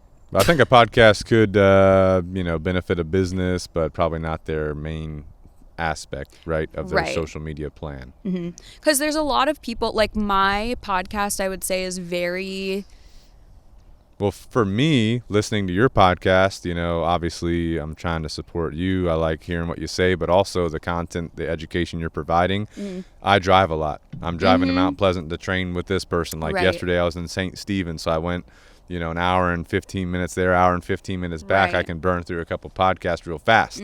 I won't really watch them on YouTube, but when I'm driving is when I'm mainly listening to them. And a lot of people are transiting. So I think it's a good way for people that are wanting to hear that content or listen to you that it could benefit them. I 100% agree. I think all of these things, I like to think of all of these different things as like a puzzle. And like your first platform that you're on like is kind of starting that puzzle with like that square edge, and then there's places to connect right here. You add in YouTube and you add in a podcast. Then that leaves you like a little place right here where you can add. So they're just like puzzle pieces that like keep fitting together, that all of them serve a different purpose. Like I personally, my podcast, I would say, is a little bit more unfiltered and unscripted than a lot of other things that I do, only because I need my content in my YouTube to be a little bit more scripted, just so I don't go off on tangents. Like, so that I know I get all of the main points across. Whereas my podcast, I literally hit record and it's just kind of whatever comes out that day. You will go down this crazy rabbit hole, and then like 5 minutes later you'll come back and you'll be like, where was I anyway? Yeah, I have no idea. I ping pong a lot. But it's because like, you know, content needs to be like so much more structured. But I like to think of it, like I said, like somebody just kind of like playing that in their car while they're driving, like might feel like people tell me that they answer the questions that I ask like out loud, and I'm like, I love that. Like you're like having a conversation with me back. I just can't hear it. But like that's what I want people to feel like from my podcast, is like, yes, your content should speak to one person and be directed at one person, but to me a podcast is more like you're part of a conversation. Thank you for calling me out on my ping ponging though, because I do that a lot. And I just said this to somebody. I used to go back through and like fully edit, really? Take them all out. It's better to be raw. Well, I leave them all in now, and people are more often than not like, oh my God, like so funny. And well, they like, relate to you too that way. Right. You know? Exactly. Yep. I get a lot of comments about my cussing. They're like, you need to stop cussing. Yeah, me too. My family usually. I'm like, that's how I am. And that's the thing. Like I'll drop like F-bombs like on my story or like in my content, but for some reason, like the podcast, like when they're no face, no case. Like if you can't see my face saying it, I can say whatever I want. So like definitely swear more on there, which like I'm an advocate for that. Like if you, professional doesn't mean like robotic standard, like you need to speak in a certain way. Like I relate more to business owners when they will drop F-bombs, or like when they're be themselves. Yeah. You know? Like I just connect with people more that way. Like I hate being around people that I feel like I need to like, don't say that, like tone it down. Like, so I just feel like if you can make your podcast something like that, where it's either like the unfiltered version, or like where you have people come on that you talk to that you might not necessarily like make a TikTok about. Right. And there's a lot of different ways to use all of these things that, again, they just all kind of puzzle piece together. So it's not like you're, you know, not whole without one of them, but there's always an opportunity to add another one. Right. Obviously, given your team and your ability to keep up with all of that, because it's a lot. Going back to your puzzle, you know, for like a local service-based business, what would you say the primary piece of that puzzle should be if you were to pick one platform? I think Instagram, probably, just because, again, there's a lot of features that they have. Like, I know a lot of people get frustrated with it. I know a lot of people think it's super glitchy. But, like, you find out a new restaurant's opening in Somerville. You go to Google and, like, see if you can maybe learn a little bit more about it. The next place that I'm going is Instagram. Like, if somebody tells me about a new business or this new brand that I should check out, I might really like them. And it has a lot to do with demographic and like what we're used to, but for the most part, I think most people's first stop is Instagram, maybe Facebook. I think if you can only dedicate yourself to one platform, I do think Instagram is going to be the best. Between like being able to save the highlights right at the top, like you can make sure you have all of your key information in there, the link in the bios right there. You have your story feature. There's just the DMs are so organized on there. Like, again, the TikTok DMs are like wildly chaotic, and it's like I don't even answer them. Like I don't even look at them because it just stresses me out to like too much see it. So Instagram, I think, has the biggest capacity for when people are learning about you from somewhere else. Like I said, I think Facebook's kind of the best for that paid advertising if that's what you're going to do. But then Instagram, if you only have the time to dedicate to one platform, I would say that. In a perfect world, I would love for everybody to be on TikTok, but especially for local businesses, because there's no guarantee that your content's going locally. Whereas Instagram has a lot more of like the location features, and you can tag other places and stuff like that. Just way more opportunity, I think, to be found locally on Instagram. Right. So, and the person, again, if you're like a local small business, you could reflect that across multiple platforms using the tactics we talked about earlier. But let's say you're not a local service-based business. Let's say you're like a social media manager like yourself, or you could manage social media from across the country. What would the number one puzzle piece be in that case? At the time of recording this, the answer is TikTok. If it goes away, I don't know what my answer would be. Is it because Probably the popularity of TikTok and the amount of traction on it? Yes, it's more so about the amount of traction that you're getting, because again, when you post on TikTok, it's mostly going to people who don't follow you. Okay. So there's more chances to be seen and found on there, just based off of my firsthand experience. I mean, there's definitely people who just use Instagram and get 1 million views on every video and don't need any other platform. It's not unheard of. But they're usually like the outlier, not the norm. So I would say, like, if you are somebody that has a service or a product that you can do virtually, like if your business is online, if your service can be provided remotely, something like that. TikTok is going to be the best place to reach the most amount of people. And I still think it just funnels back down into Instagram. Like, Instagram will always be, in my opinion at the time, with the platforms that are available, Instagram is the most community centered, which is always going to be what people need in order to like you and trust you and want to purchase from you. So reach, makes total sense TikTok, community, Instagram. Now, for you personally, can a small business hire you? And if so, are you currently taking clients? And if you are, how do people get in touch with you? So right now I'm actually full for full-time management. Sometime, I don't know when this episode will come out, but sometime in the month of April. This will come out next week. Oh, okay. So it'll be April 9th-ish or so. Cool. Anyway, sometime in the middle of April. 2023 is all that matters. Sometime in the middle of April, I will be opening up more spots. But then I'm also introducing a new service where, instead of me just managing everything, because that's obviously what takes up a huge chunk of time, I'm going to be doing just audits. So like somebody can come and say, this is my account. I have like a 10-point step that I'll go through it. You get back like a 30-page, strategy that you can implement. Like, so they pay a one-time fee. You go through everything. You provide improvements they can make. Yes. Would they come back like 6 months later and say, can you check it out again? Could they do that? So I do want to do like some sort of follow-up with it where, 3 months later, 6 months later, if they've implemented everything, we'll kind of come back and retouch it. The reason I say it that way is because I haven't officially launched that yet, but sometime this month, I'll be opening up spots for that as well. And then I have all of like the online guides and everything. They're all under $100 because I don't want it to feel like you have to invest your life savings to learn something that everybody should just be able to learn. Well, $100, that's like 10 to Starbucks. You can skip 2 weeks of Starbucks and get your course. And the thing is like, if you just follow my accounts, I post all of it on there anyway. The guides are just more so for those people who want to be able to say, okay, step 1, like this is what we were doing. Step 2, because there's a lot of just trial and error. There's no right way to do it. So I have 3 different guides. One is to teach people to be a social media manager, more of like the business side of things. There's one specifically for Instagram Reels. And then there's one that I call the Instagram audit, like do it yourself. So like basically what I do in the done for you audit, I give you all the steps to do that yourself. And it's just kind of about like you using your best judgment on that. Rather than having somebody say, do this. So there's lots of different ways. Do you want me to say like, how can they, if you want them to get in contact with you, what's the best way? So you can find like information on everything at thesocialmediasurvivalguide.com. If you want to follow me on Instagram, it's at Paige Media Co. and it's PAIGE, like the name. I think I said this in the beginning. It gets so confusing because that's what my business was. Like that's what my LLC is under. Business services are listed under that, but then the Social Media Survival Guide is its own little sector. You started with that, then you created the Social Media Survival Guide so that we can survive. We're surviving, thriving, all of the above. But it's Paige Media Co. on Instagram and TikTok.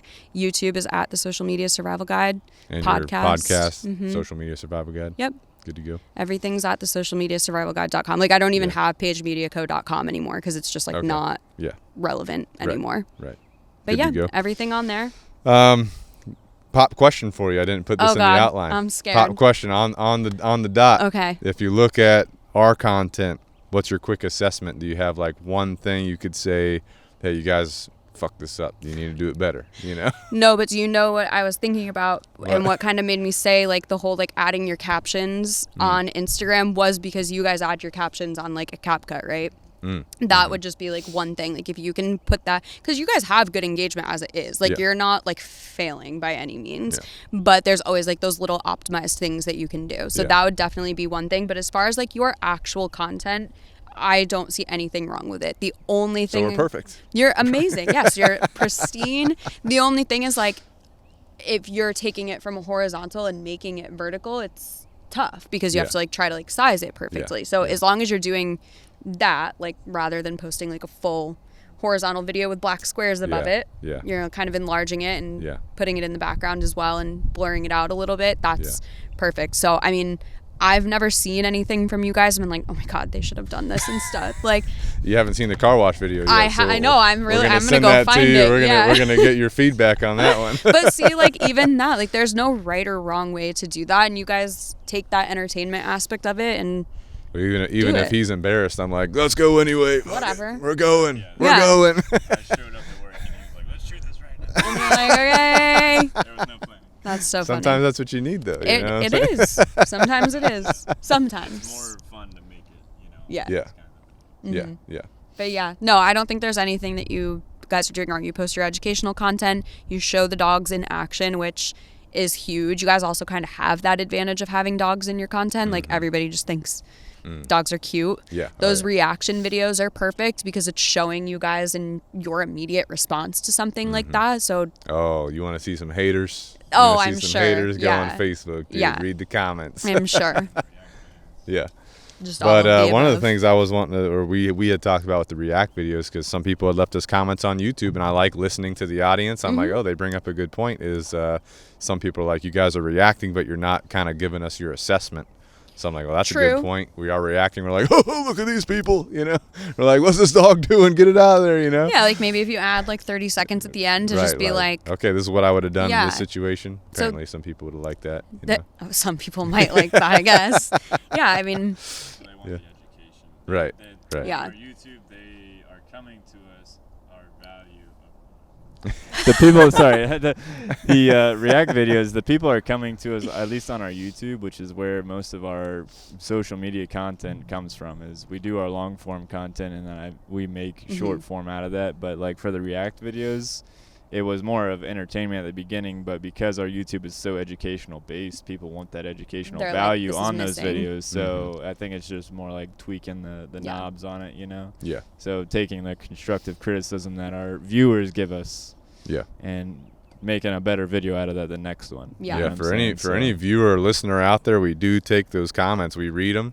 You know, if it's like one of our viral videos where it gets like millions of views and there's like people going crazy, we're not reading all those because we can't. I've literally tried to. Oh yeah. I've literally tried to read a comment and like it disappears because there's it's so. Loading I'm like, dude, so I can't like read this. But you know, if people are sending us feedback, like I've had people email me or send us a comment on YouTube or DM us or whatever, I like legit. We take that feedback. We do try to. You know, like, okay, if that makes sense to us, we're definitely going to implement that. Like, which is listen amazing. To the audience, you know what I'm saying?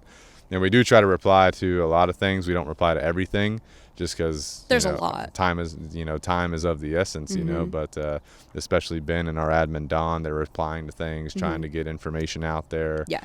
You know, we try to build up our YouTube library and like, if someone's asking a question, we're like, hey, check out this video, you know, that we made on that, whatever. So we find that helps us. But me and Ben also, once a month we sit down, we kind of have our own analytics that we're paying attention to. We review that. We're like, okay, this is doing well. Let's try to make more content like this. Or people are asking for this. Let's make some of that. So we do like a little once a month social media planning session where we kind of look at it all, plan it out, you know, to try and keep on track and which is adjust awesome because to what's happening. A lot of people just kind of wake up one day and they're like, I'm going to post this today. Yeah. And there's nothing wrong with that. Like if that's what your capacity is, if that's what you have, but you know, the fact that you're actually taking that time to one, plan it out is already a step ahead of a lot of people. And two, looking at the analytics from it and kind of readjusting as you go is also another huge part that a lot of people don't do. Right. So, and that's one of the best things I say is like, if you just right now, like anybody, if you're like, where do I even start? Like, how do I make this better? Go into your analytics, go to all of the content. I'd have to like look at my phone to know the exact buttons to push. But like on Instagram, you can have it sort everything you've ever posted based off of reach, based off of engagement, like based off of different factors. And I would look at, what got you the most reach. Right. Kind of look at that content. What can you do again? What can you recreate? And repurposing your content. Like so many people, like I used to have a client who wouldn't let me post stuff on different platforms because she's like, well, I don't want my audience to get bored. Like they're going to get bored if they keep seeing the same content from me on all of these different platforms. I'm like, but it doesn't work like that. People on different platforms. There's people that follow you on TikTok that have never even been to your Instagram. Right. There's people that follow you on Instagram didn't even know you had a TikTok. Like there are different audiences everywhere, and anybody who does follow you on all of these different platforms, they don't care if they're seeing the same thing from you. Yeah. Because they're there for you, not a different piece of video every day. Right. So definitely one of the best things you can do is just look at what you've done in the past, see how it performed, what performed well, or made you happy with the results. Right. And then see what you can make better, or see what needs to change, see, what you can do again. Yeah. So just looking at what you've already put effort into. Yeah. So I love that you guys do that. Good. Yeah, I think the other part along with that, study your own content, see what works. How can you create more content like this or repurpose it? The other thing that I think is really beneficial is whatever your niche is, dog training, social media guide, survival guides, or social media managers, or, maybe you're a plumber, right? You're like a plumber on TikTok. Like a lot of social media is like niche based, or like YouTube even. So like you can go to your, I wouldn't even call them competitors, go to other people in your space, study the content that they do. You don't have to copy and paste them. But see, like, what are they doing? Right. And, like, why are they successful? Obviously, maybe they've had, like, a history. Like, they've been doing content for, like, 5+ years. Exactly. But, like, what is making them do that well? Or, like, so it's like maybe you're just starting out, or your growth is small. Like, kind of break down, like, what they're doing. Take notes about what they're doing, like, the topics they're covering. Maybe I can incorporate this into our media somehow, or like create content based off of it, and like don't copy and paste. Don't be that. Well, and that's what I tell people too, is like regardless if it's amazing, regardless if it's in your niche or not, like look at the content that you like. Look at the content that you're saving. What made you want to save that? Whether it has anything to do with your niche or not, what about that piece of content do you like? And I think once you kind of figure that out, and I tell people too all the time, like I literally will not go back and watch the first videos that I ever made. Like I can't. It gives me, like I can't. You're going to change so much even from the first day. Like from the first video that you record, like I have so much content that will never see the light of day because I did it. I realized I wanted to do it differently. Do it again. That original one kind of never goes anywhere because every time you're doing it, you're figuring out something easier or quicker or faster. You like doing it this way better. So yeah, again, looking at, what other people are doing, and even if it's not in your niche, just what about that do you like? And like, what about that made you watch this entire video? Was it the way they're speaking? Was it the way they have their text on the screen? Yeah. And then kind of combining all of those things to make it your own. But yeah, I have so many videos that I've downloaded of people copying my content, and I literally put them side by side, and a couple of them like words match up, and it's so creepy. Like it's so weird. Yeah. To me, it's like you're just taking what they say and doing it yourself. Yeah. Like if you like just be more like creative, or like yourself. Just be yourself, make your content, take everything that you've pretty much said and like apply it to yourself. If you follow a bunch of creators and your whatever your zone is, or whatever captures your engagement, or like your watch, it's like, you can do it yourself. You just might have to like brainstorm a little bit, and it might not even come to you in the first day or two.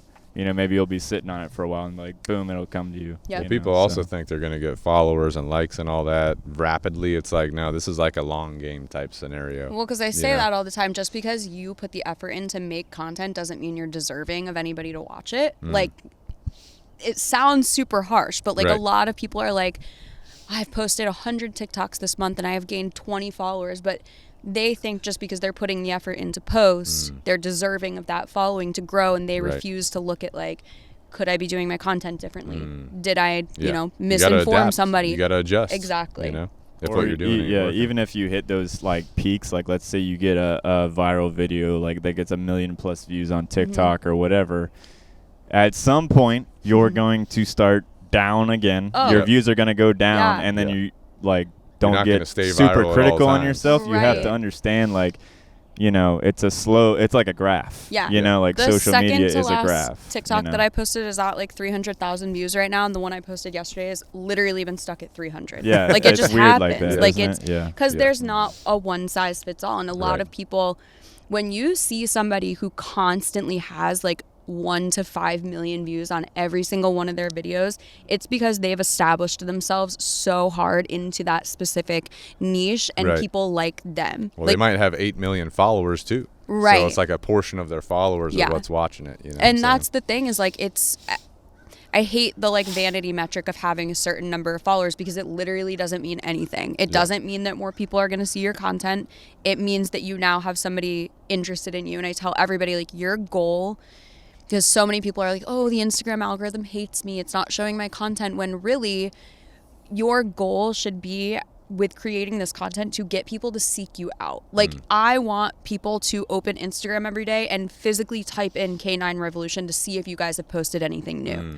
That Yeah. should be like the relationship that you're trying to build with people, not Yeah. necessarily relying on Instagram to push you. yeah, because like I use Jenna Marbles as the example. If you guys remember her from YouTube, like she put out videos every Wednesday, and every Wednesday I was sitting there ready to watch this video, whether it had anything to, like, one of them was Yeah. like her like rhinestoning her face, and then the next one was like dressing her dogs up, like just the most random shit. But Yeah. because I loved her, I was so ready every Wednesday for that video. Yeah, So yeah. it's like I would rather be creating that connection with people where they're seeking you out specifically Yeah.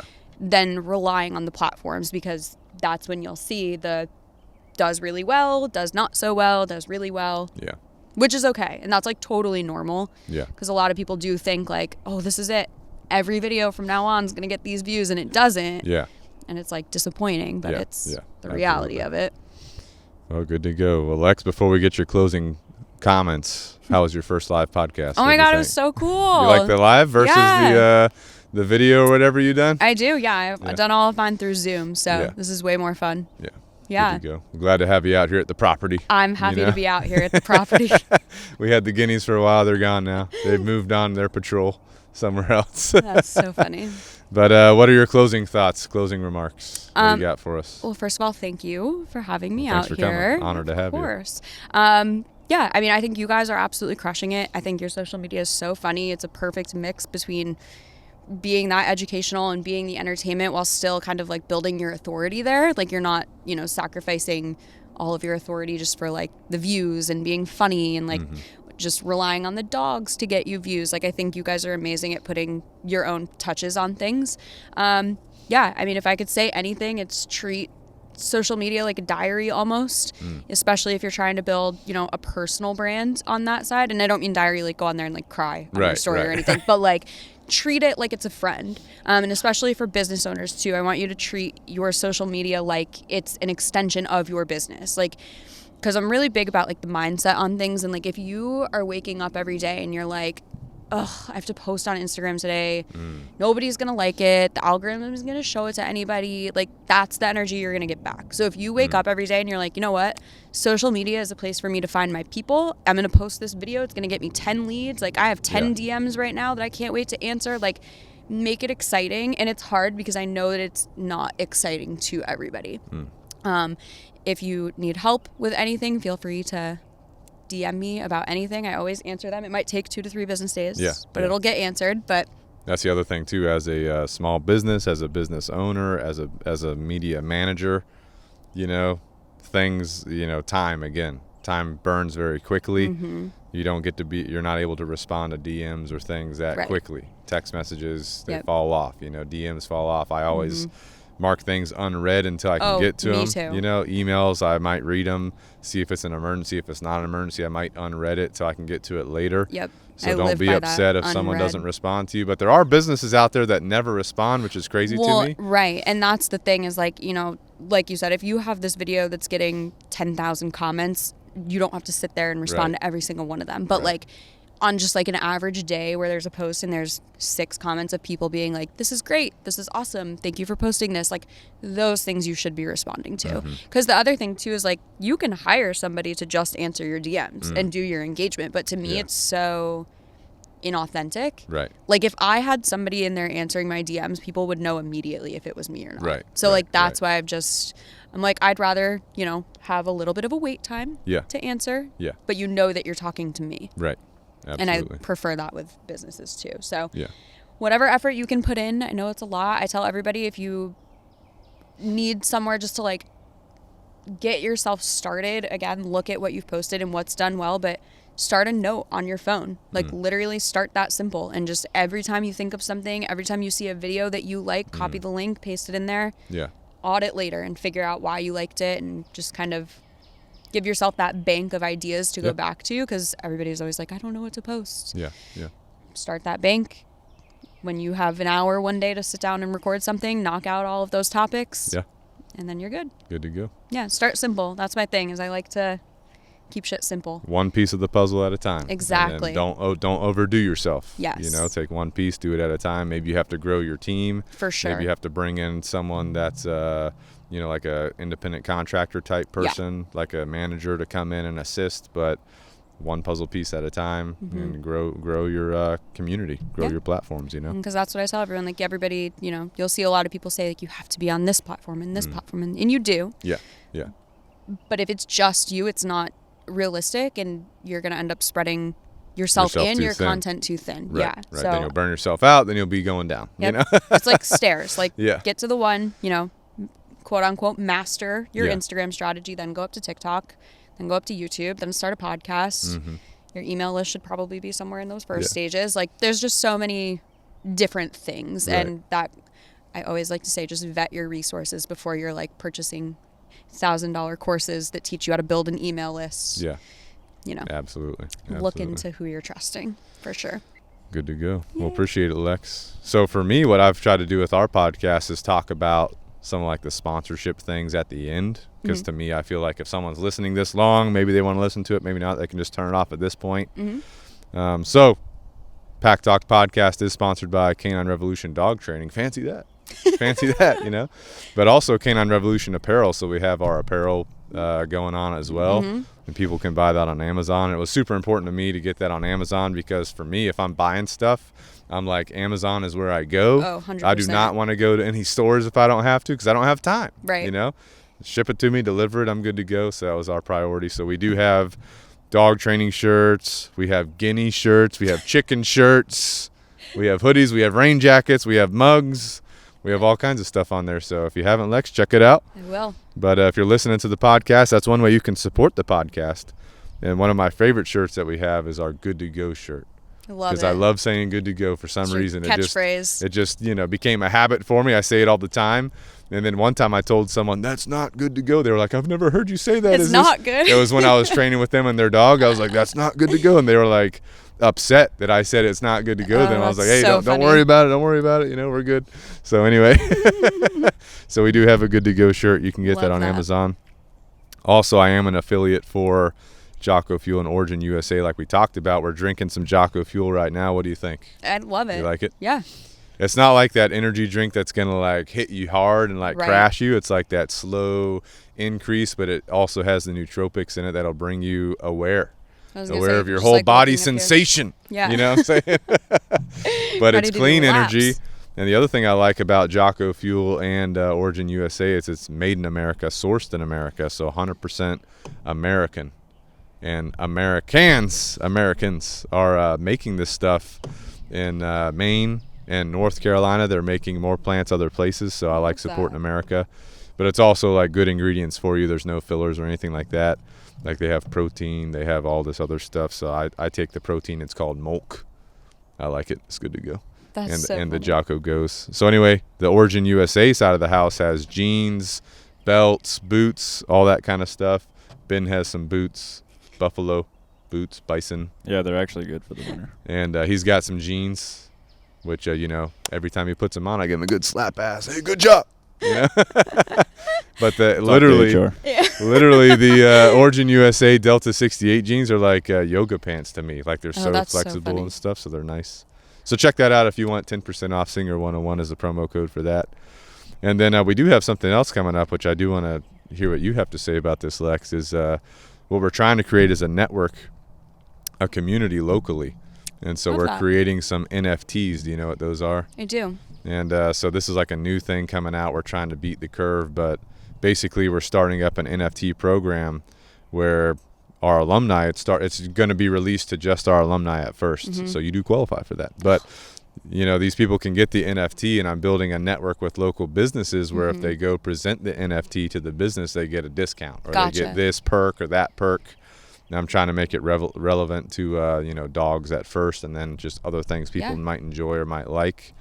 But if it's successful, we'll continue to grow it. And, you know, hopefully it benefits people, you know, having this type of technology out there. And I think the technology itself is going to help people in the future. For sure. So Well, that's what I was going to say. What do you think about that? I What's don't what's your know initial thought? a whole lot about NFTs. Like, I know what they are. I understand how they work. But I think it's all about how you use them. Like, I know a lot of people who are just like, here's an NFT I made, pay me $50 for it. And it's like, for what? Yeah. But I think something like that where you're putting that use behind it and giving some sort of, not even just incentive, but, you know, and a push to want to have that thing for the benefits elsewhere. Yeah. So I think that's awesome. Well, my main goals with it are, you know, support the dog owner or the user, right? Because they can get perks at certain places, but also support the local community. You know what I'm saying? For Because sure. I think I'm big on local. I'm big on America. Yeah. You know, I'm big on dogs, obviously. And being a small business owner, I'm like, hey, how can we support each other? How can we support dogs and people? Yep. You know, But I mean, and that's benefit everybody. So that's what I'm trying to do.